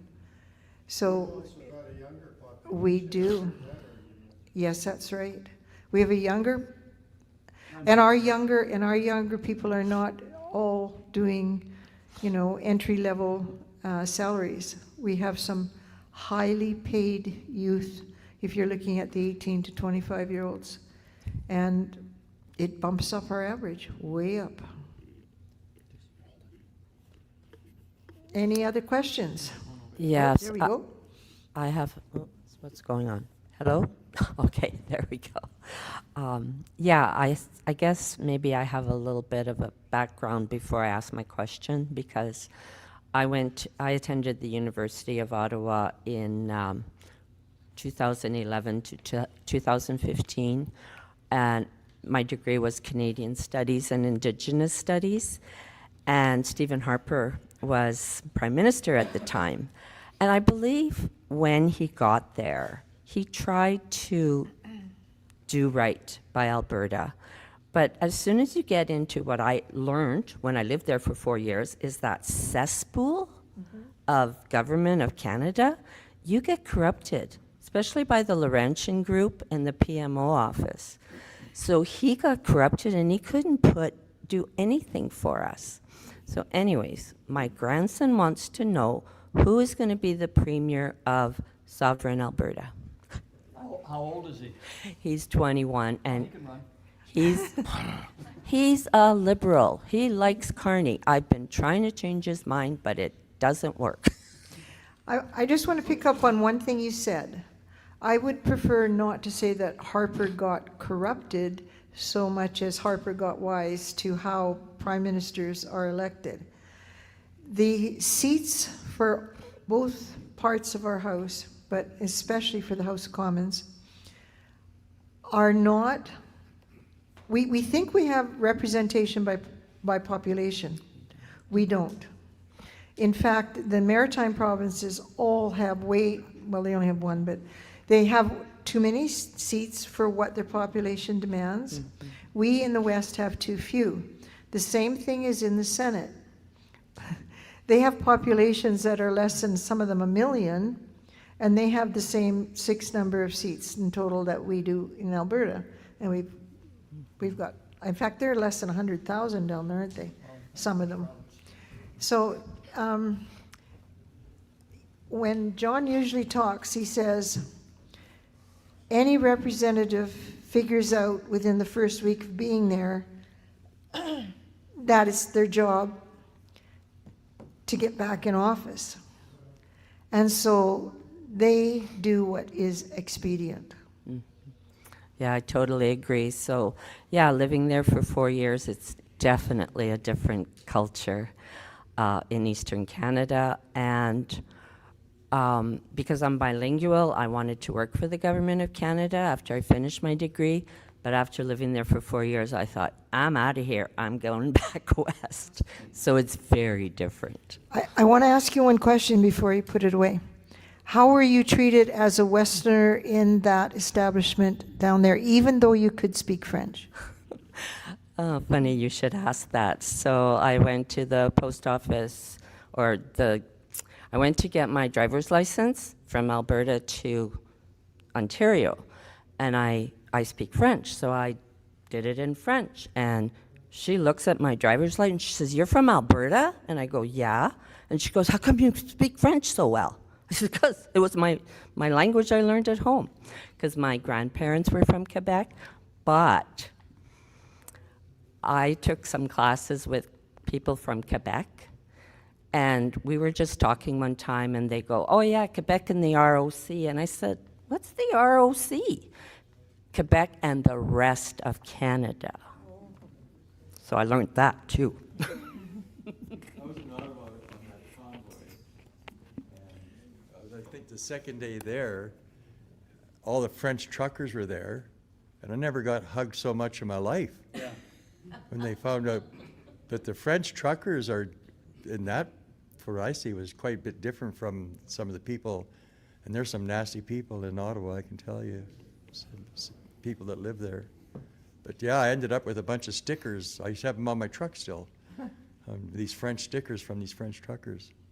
Yeah, we have a lot more in common than we knew, right? The separatist part, I think, is really catching on. Yep. Another question here. The question is, how many countries that did separate from the bigger countries fail in doing so? And I looked this up really quickly, and what I got was kind of a little bit shaky, but it looks like about 10%. And then I went and asked why. Why did they fail? And the answer I got was it was generally due to pre-existing things like ongoing civil war, poor economy, those types of things that they failed. None of the things that apply to Alberta. So it appears as though over the last, I think that was 100 years or 150 years, the vast majority of nations or of regions that split from their parent nation were quite successful, and most of them still exist to this day. Now, I do have a couple more that I want to go through real quick here before we take another one. Where did it go? Rose asks, is there any protection for Albertans from suffering the heinous Bill C9 law that Canada is pushing? The only thing we have is our provincial government, really, if they're willing to use the notwithstanding clause and not enforce the laws. But other than that, there really isn't any way that we can be effective in protecting ourselves from those types of laws unless our government here will do it. And there is one more. Sorry. Rose is really helping us out. Rose is awesome. Show them cameras. Oh, there it is. Okay, so Jess and GP asks, do you think you'll get less of a pension in Alberta or less with Canada? And that's for you folks. Do you think Albertans working together and deciding what our pension looked like would offer us a better pension than CPP or a worse pension? Way better one. I agree. And at the very least, it's an opportunity that Albertans could decide, right? That's the whole key. Just an observation about the CPP, that regulation, the law that Chris was talking about also says that if a province were to opt out of CPP, they must provide a pension at least equivalent to that which was provided by the CPP. At least equivalent. Doesn't stop us from paying more. So it cannot be worse than what you get now. It can't be, because the law says we can't opt out unless we assure and ensure that the pension that we pay is at least equivalent to the one that we had under CPP. Beerweiser 143 asks, how do we get the undecided to engage? Does anybody have any ideas on how we can get the undecided to engage one way or another on this conversation? I invited several friends to come to the Let's Talk when it was. I invited several friends to come to the Let's Talk Alberta, because they have a lot of questions and I answer them to the best of my knowledge, and I too love to do research.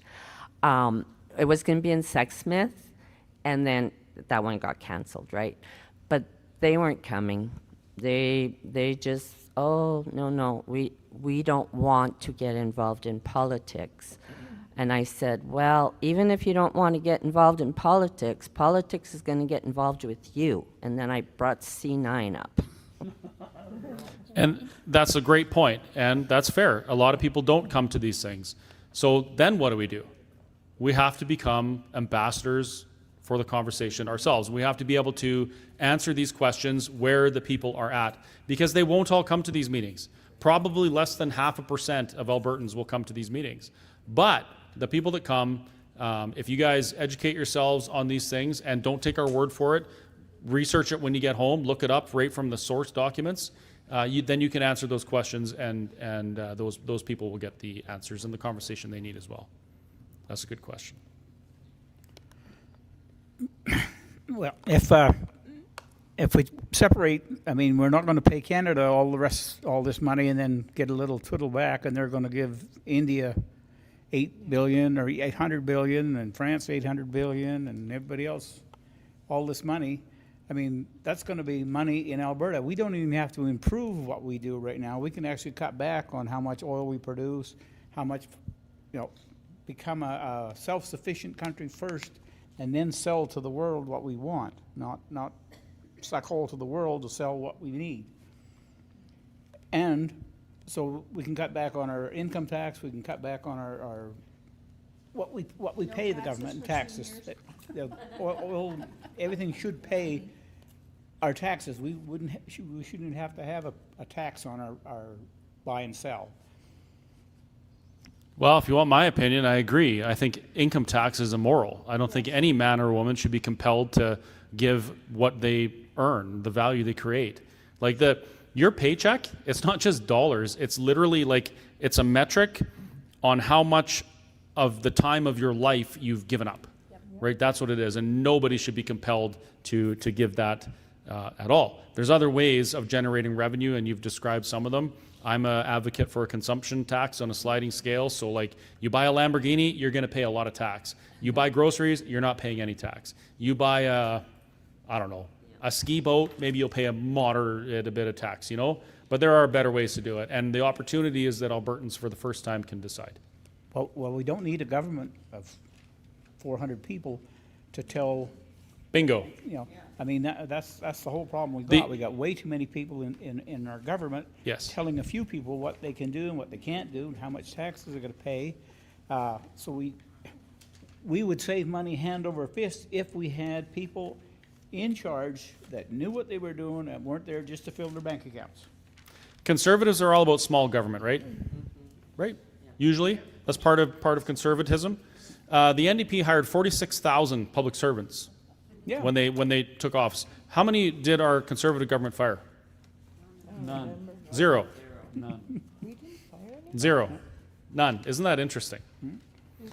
But I mean, right now in this town, we have people in other parts of the country telling us what we can do. Like, I want to put a fence around. For 5 years, I've wanted to put a fence around my property. I wanted to put a fence around my property. And you fill out applications and you pay for the. You gotta put it really close.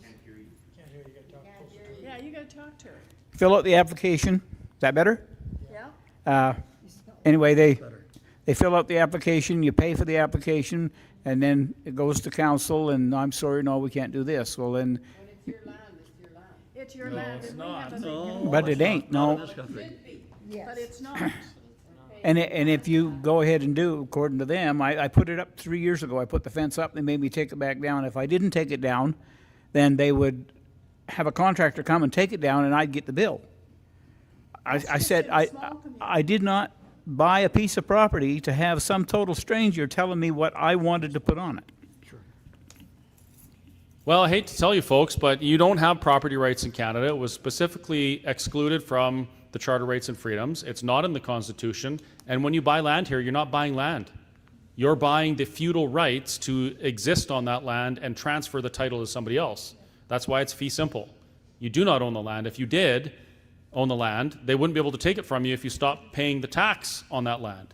You pay the tax for the benefit of continuing to have care and control of that land. You don't have control, though. You don't have control. That's exactly it. You only have the care and control that the bureaucracy will allow you. And if you don't agree with it, it doesn't matter, right? So this is something that can be remedied, but certainly not in this system and not in this structure. It was very intentional and specific that happened. Yes. There's only a few people in Alberta that own their land. They have allodial title to their land. They actually have title. That's the railway and anyone that bought land from a railway before the government changed the rules. So you bring up a very interesting point. And we should change that one if we get to be independent. Yes, we should own our land, 100%. 100%. Way back when we had the Alberta First Party, one of the planks in our platform was that property tax is a method for the government to ensure that you don't own the land and you pay that rent forever and ever and ever. And if you don't pay the rent, they take the land away. So yeah, a free Alberta would have to have property rights entrenched. And I'm with Chris on this. Consumption tax is the only way to go, and the necessities of life should not be taxed. And you shouldn't pay a tax on a tax, which we're not supposed to anyway, but we do, don't we? I have another question here. My husband wants to know if Alberta needs the permission from the King of England in order to separate. No. No. Certainly not. No. We can send him a letter. Oh, and sorry, before we get to the next one, I have a correction. Andy pointed out I was incorrect. It wasn't Deloitte. It was actually LifeWorks. LifeWorks was the name of the firm that did the report, not Deloitte. So I was wrong there. So was I. So, what's the holdup with Daniel Smith? Let's separate. I'm a Gen Xer. Most of us here, I think, are Gen Xers. Let's do it.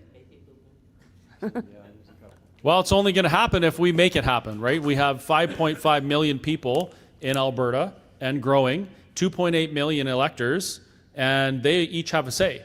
So we can't just do it. We have to advocate what's the for holdup? Us. It's us. We need the courage to do the things that are required to make these changes, right? So we've most of us here have signed the petitions. Oh, sure. Yeah, of course. We've been doing the work, but there's a lot more work to do. It's not just us in this room, right? This is a conversation that has to go out to every elector in Alberta, and they all have to be presented with different opinions, facts. They have to be educated on history and all these things so they can make a good decision, right? And that's the more work we're willing to do as individuals, the faster this goes. But historically, we haven't done that. We've ridden the momentum wave when it's all exciting and people are waving flags, and then when it's not, or when the rooms aren't very full anymore, we just kind of go back to our thing. We can't do that anymore. We have to change the way we think. We have to just continue. We have to focus on the goal, where we want to go, and just keep going there. And we have to stop letting politicians distract us, right? The distractions that I've seen in the last 5 years have derailed and taken the wind out of the sails of Alberta's sovereignty half a dozen times. We're all fired up, we want to do something, and then, oh, just support this, and we're going to fix everything. And people, yay, we're going to support this politician, they'll fix everything. And some of us are standing on the side like, are you crazy? This is exactly what they did last time, and we have to wait for that to go over, whatever, and then people, oh, wow, that didn't work. Yeah, imagine that. We just need to keep going that way. But it's like herding cats. But the best, I don't know the best way to herd cats, but basically it comes down to what are we willing to do, and how much courage do we have to make the changes necessary to achieve our goal. I was just going to refer you back to the Louis Riel comment. We're fighting the same battles we were then. We got to get serious. And here's the deal. 3 of us up here can't do it. Even though we have over 20 speakers in Alberta, we can't do it. We can't reach everyone. Those people that we need to reach are in your workplaces, in your neighborhoods, in your communities, working at some kind of recreational space. You got to get brave enough. It's uncomfortable, but you've got to get brave enough to start the conversation. We started a conversation tonight, and there's a gentleman here because of it, and his wife, right? He doesn't need convincing. We do it every time somebody comes in. Yeah, he doesn't need convincing because I'm not sure if we started it or he started it, but we talked. Did you start it? I think we were being polite. And and that's an important point. You don't need to be polite. You kind of have to wonder when they come into a restaurant, though, and they you sit down like you do tonight, you have to kind of judge. Feel them out, right? Yeah. But you know what? We shouldn't be worried about that. If you're doing the right thing, do the right thing. This is not just right for you and me. This is right for all Albertans. They just don't know it. They have no information that leads them to the conclusion that is best in their best interest. Hard to convince some of Well, just to be clear, we're not telling people what the right thing is. Like we have our opinions, and I hope and pray that people will challenge the opinions if they disagree. That's the whole point of a town hall, right? We're very opinionated. It's I kind of wear it on my sleeve. I actually even wearing it underneath this shirt. You can probably see it. But that's the idea. Don't be scared to share your opinions, and then be prepared to field the questions and opposition when you get it. Just an observation. How many of you folks, most of you have lived a little while, how many of you folks ever been in a situation where you've had to step outside your comfort zone? Some situation in life has turned up and you have to do something that's really, really, really different, something you've not done before. I would wager all of you. Well, now look at the government. When you get elected to the legislature, when you become a prime minister or a premier or a member of a legislature, it's a pretty comfy job. The idea that you want them to upend their comfort is really shakes them up. So the only way that you can do that is the same way that it happens in your life. You find that when you're faced with a situation where stepping out of your comfort zone is absolutely necessary for your continued survival in the manner in which you want to survive, that's the only time you do it, when you're forced to. The only time these politicians are going to step outside their comfort zone is when you make them. And the only way to do that is to put pressure on them. And the only way to do that is to do it through all of the people that you know. You have to do it that way. You're talking about courage earlier, John? My wife has a story of a holiday we just took in Whitehorse. Go ahead. Mitch and I just recently visited Whitehorse. Can't hear you. Can you hear me now? Yeah. Can you hear me now? So we went walking down the street and we chose a gift shop. We went in, we purchased some nice dried mango and some nuts, quite expensive, very nice, and a few other little trinkets, and went to the till. And of course, when you're on holidays, everybody says, "Where are you from? Where are you from?" And so the cashier was from Ontario, but had moved to Whitehorse quite a while. And we said we were Albertan. And there was another lady behind the counter also there. And it was sort of like, instantly. And so they sort of said, yeah, Alberta's kind of in, this separatist mode or whatever, and we kind of said, we're separatists. We would vote in the referendum to separate. And well, we got called all kinds of names like, you spoiled brats. You can go home and you can have a shower in a hot shower any day you want. You spoiled brats. Get a grip. We got scolded big time. Mitch did his best to kind of talk to them, like we're having a bit of, a conversation. Listen to them. He actually, listened to all of this. So we left the store. I actually wanted to take my purchase back. I'm like, I don't want this anymore. How can I support that? So we took a walk. And then as we're passing the store, I said, I need to go back in there, Mitch. And he said, I'm not going in there with you. So I'm going to wait here on the street. I went in there and I said to the man, when the counter cleared, there was nobody in front. It was just me and him again. I said to him, you don't know me. You have no idea where we've come from and what it's taken to make a life in our province.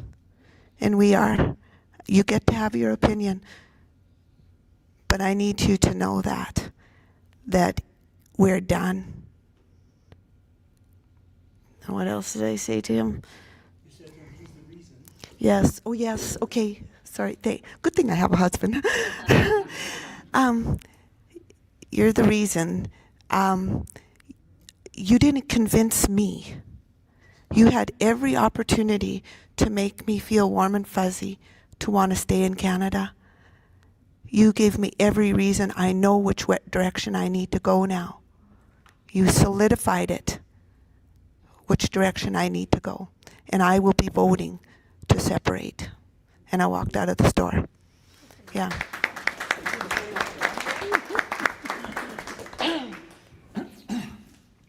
Well, it's not always easy to share our opinions, and that is it, right? Sometimes we get reactions that we don't want.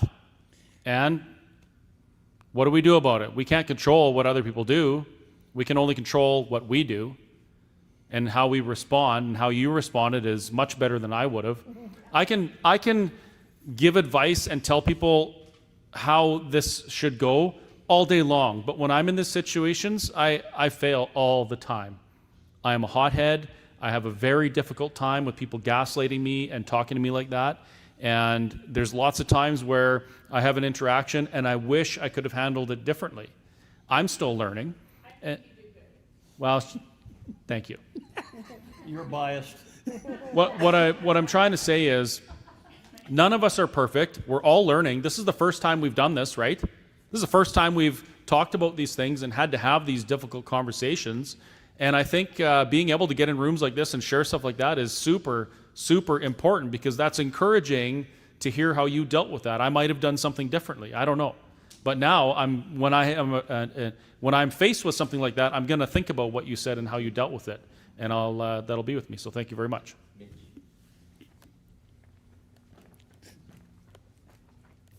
So recently I was also in New Brunswick, and this topic came up, and there was a work crew there putting a new deck on the place where I was. And when this topic came up, they said, if Alberta separates, I'm moving to Alberta. And he's not the only one that told me that on that trip. Jessica and I have been, that's awesome. Jessica and I have been traveling all over the place. We're in the United States. We've been all over Western Canada. And we have these conversations, and usually it's her that brings it up. I'm like the kind of meek, shy guy. I don't have the conversation. She's like, hey, what do you think about Alberta independence, right? And everywhere we go, people are like, oh, what do you mean? Especially in the United States. And we explain, like, this is what's going on. This is why we want to leave. And they're like, good for you. We hope you win. You know, it's always, I would say 95% a positive response, because at the end of the day, I think people, they respect our desire to self-determine. The majority of people know that we're not whiny brats. They know that we have legitimate grievances, and there's a structural problem that prevents us from controlling our own future. And at the end of the day, most people believe that people should be allowed to control their own future, right? And people want freedom, and that's why they will move here if we separate. Bingo. Yep, bingo. Jess and GP asks, can I count on Valleyview to come wave some flags in GP this Saturday from 4 to 6 for our Blue Mile? They're already talking about it here as well. Yeah, and I think so, because they were talking about it when we got here. There's more questions too. Jess says we're up to $110, so I'll stop asking questions now. Counting their own questions. Oh, yeah. Well, no. They asked some questions as well, so they're counting their own questions. So thank you very much. That's awesome to see that support. So Derek from the Unacceptable Fringe has a question. How is your life now? How affordable is it now? How affordable and livable will it be if we keep going down this path? Give me one reason to stay. Just like you said, you know, you've solidified my stance. You haven't given me a reason to stay. You haven't made me feel like I'm a valued part of this relationship. So I know that I need to go. And when I haven't had anyone give me a valid reason to stay. I wish that these rooms would fill up with thousands of people that could tell me all the reasons why I needed to choose to stay and change my mind, and then I could be part of the status quo and my life would be easier as well. But it just is not happening. It's not happening. I was just thinking, like, this is something that happened to me. I have the Alberta flag on my car window, and somebody stole it. And so I put a sign in my window saying, "You are being recorded." And so far, nobody's stolen my flag. But I had two friends that don't want to get involved in politics, and I've given them a ride, and they go, "Why do you have that sign in your window?" And I said, "Because the Forever Canadian people are stealing my flag and throwing my water bottle in the garbage when I forgot it at church."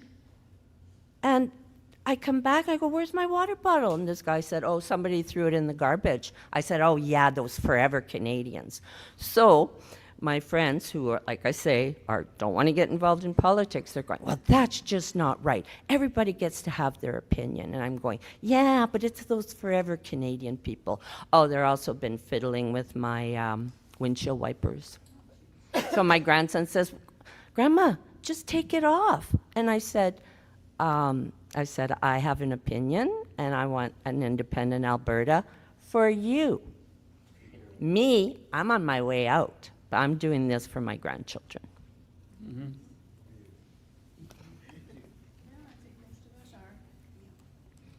My family say that the only way we have to stay is because I'll need a passport to come visit them. But I said, well, I got a passport already.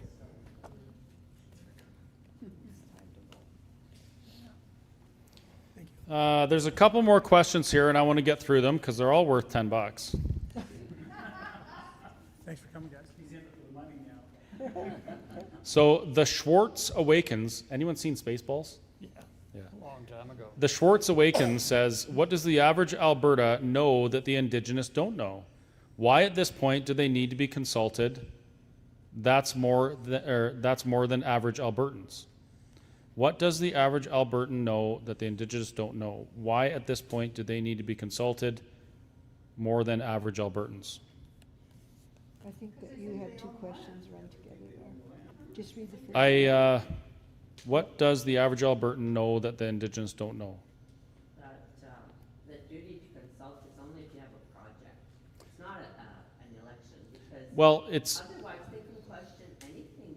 yes, and that's actually the way it's written. It says the duty to consult applies when treaty rights may be impacted.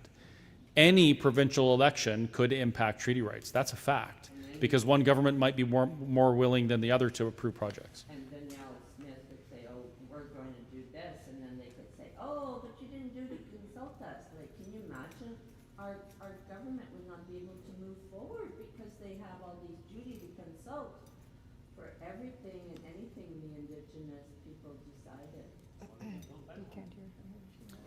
But they would do it for everything. I think I have one more question here, and then we're going to have to. It's like 20 to 10. Wow. The real Steve Jensen, not the fake Steve Jensen, the real one, who's a friend of mine, lives at my RV park. He says, "Of the three types of constitutional structures being presented in the Jason Levine's upcoming workshops, which version do the three of each of you support at this time?" I can't answer that because I haven't seen the three types. All I can say about Alberta's constitution is, if Alberta decides self-determination and sovereignty to become a nation, it will be the first time in Canadian history that the people have written their own constitution. The first time. The British North America Act was written in England with John A. Macdonald, George Etienne Cartier, and some other people, and the English Crown. And then it was imposed on Canada. The opportunity that Alberta has is for the first time ever to do it ourselves. And we're about to witness the greatest experiment in freedom the world has ever seen celebrate their 250th anniversary. That's the United States. A we the people constitutional republic has maintained their freedom for 250 years. That's the longest out of any nation on the planet. So this is the opportunity that Alberta has to do the same thing. And I'm really excited about that. And Steve, I'm going to dig into that. If you don't mind, send me some stuff on that, and I'll get you a better answer. And I think that's it, unless there's any other questions. Oh, sorry, you have 400 questions? Okay. Oh, yeah. Jason Levine, Jason Levine is presenting some constitutional structures in some workshops, so I guess you could just check out his page for that. And here's another question. How can Alberta trust a federal government that isn't accountable by its own actions? Well, we can't. That's the short answer. So, Chris, when Czechoslovakia separated, did it become Chechnya and Slovakia? Is that how it broke up? Czech Republic. Czech Republic. And Slovakia. Okay, so we're going to be Canna and they can be Duh? Oh, that's fantastic. You know, I like the name Alberta. I'm gonna end with this. There's people that want Alberta to change its name. They want the flag to change. I like both, and I'll tell you why. I believe the Alberta flag represents our agriculture, our beautiful scenery. The St. George Cross represents a patron saint who stood up for other people, for his faith, right to the end. He was beheaded because he told the Emperor of Rome that the Emperor of Rome shouldn't be persecuting Christians, and he was killed for it. He wouldn't recant that. So I believe in standing up for others. When it comes to the name, Alberta is named after Princess Alberta. And the story goes that she cast off her royal everything and came to Alberta, or the Northwest Territories, on a train or something, with nothing, dressed like the average person, and lived with the people for a period of time just to get to understand them. And actually cared about the people so much that she wanted to experience their lives, and then brought back that experience to England with her. So, you know, I think that's a very humbling thing to do, and anybody that wants to be in a position of leadership or authority, if they take the time to get with the people and work with the people and suffer with the people, I have a profound amount of respect for them and the way they can govern after. So that's for me, the name Alberta reflects that, and I'm happy to keep it. But again, it's going to be for us to decide. So that's all we have for tonight. If we missed any questions, sorry, we will get to them after. I'll answer them online. But again, I just appreciate you folks coming out. Even though it wasn't a very big crowd, I hope that you learned some things and you're encouraged to take this conversation with you wherever you go. And I hope that you can be a beacon of the art of conversation to those around you and be an encouragement in helping to facilitate a better future for everybody. So thank you very much.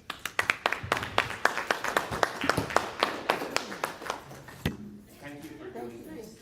My pleasure.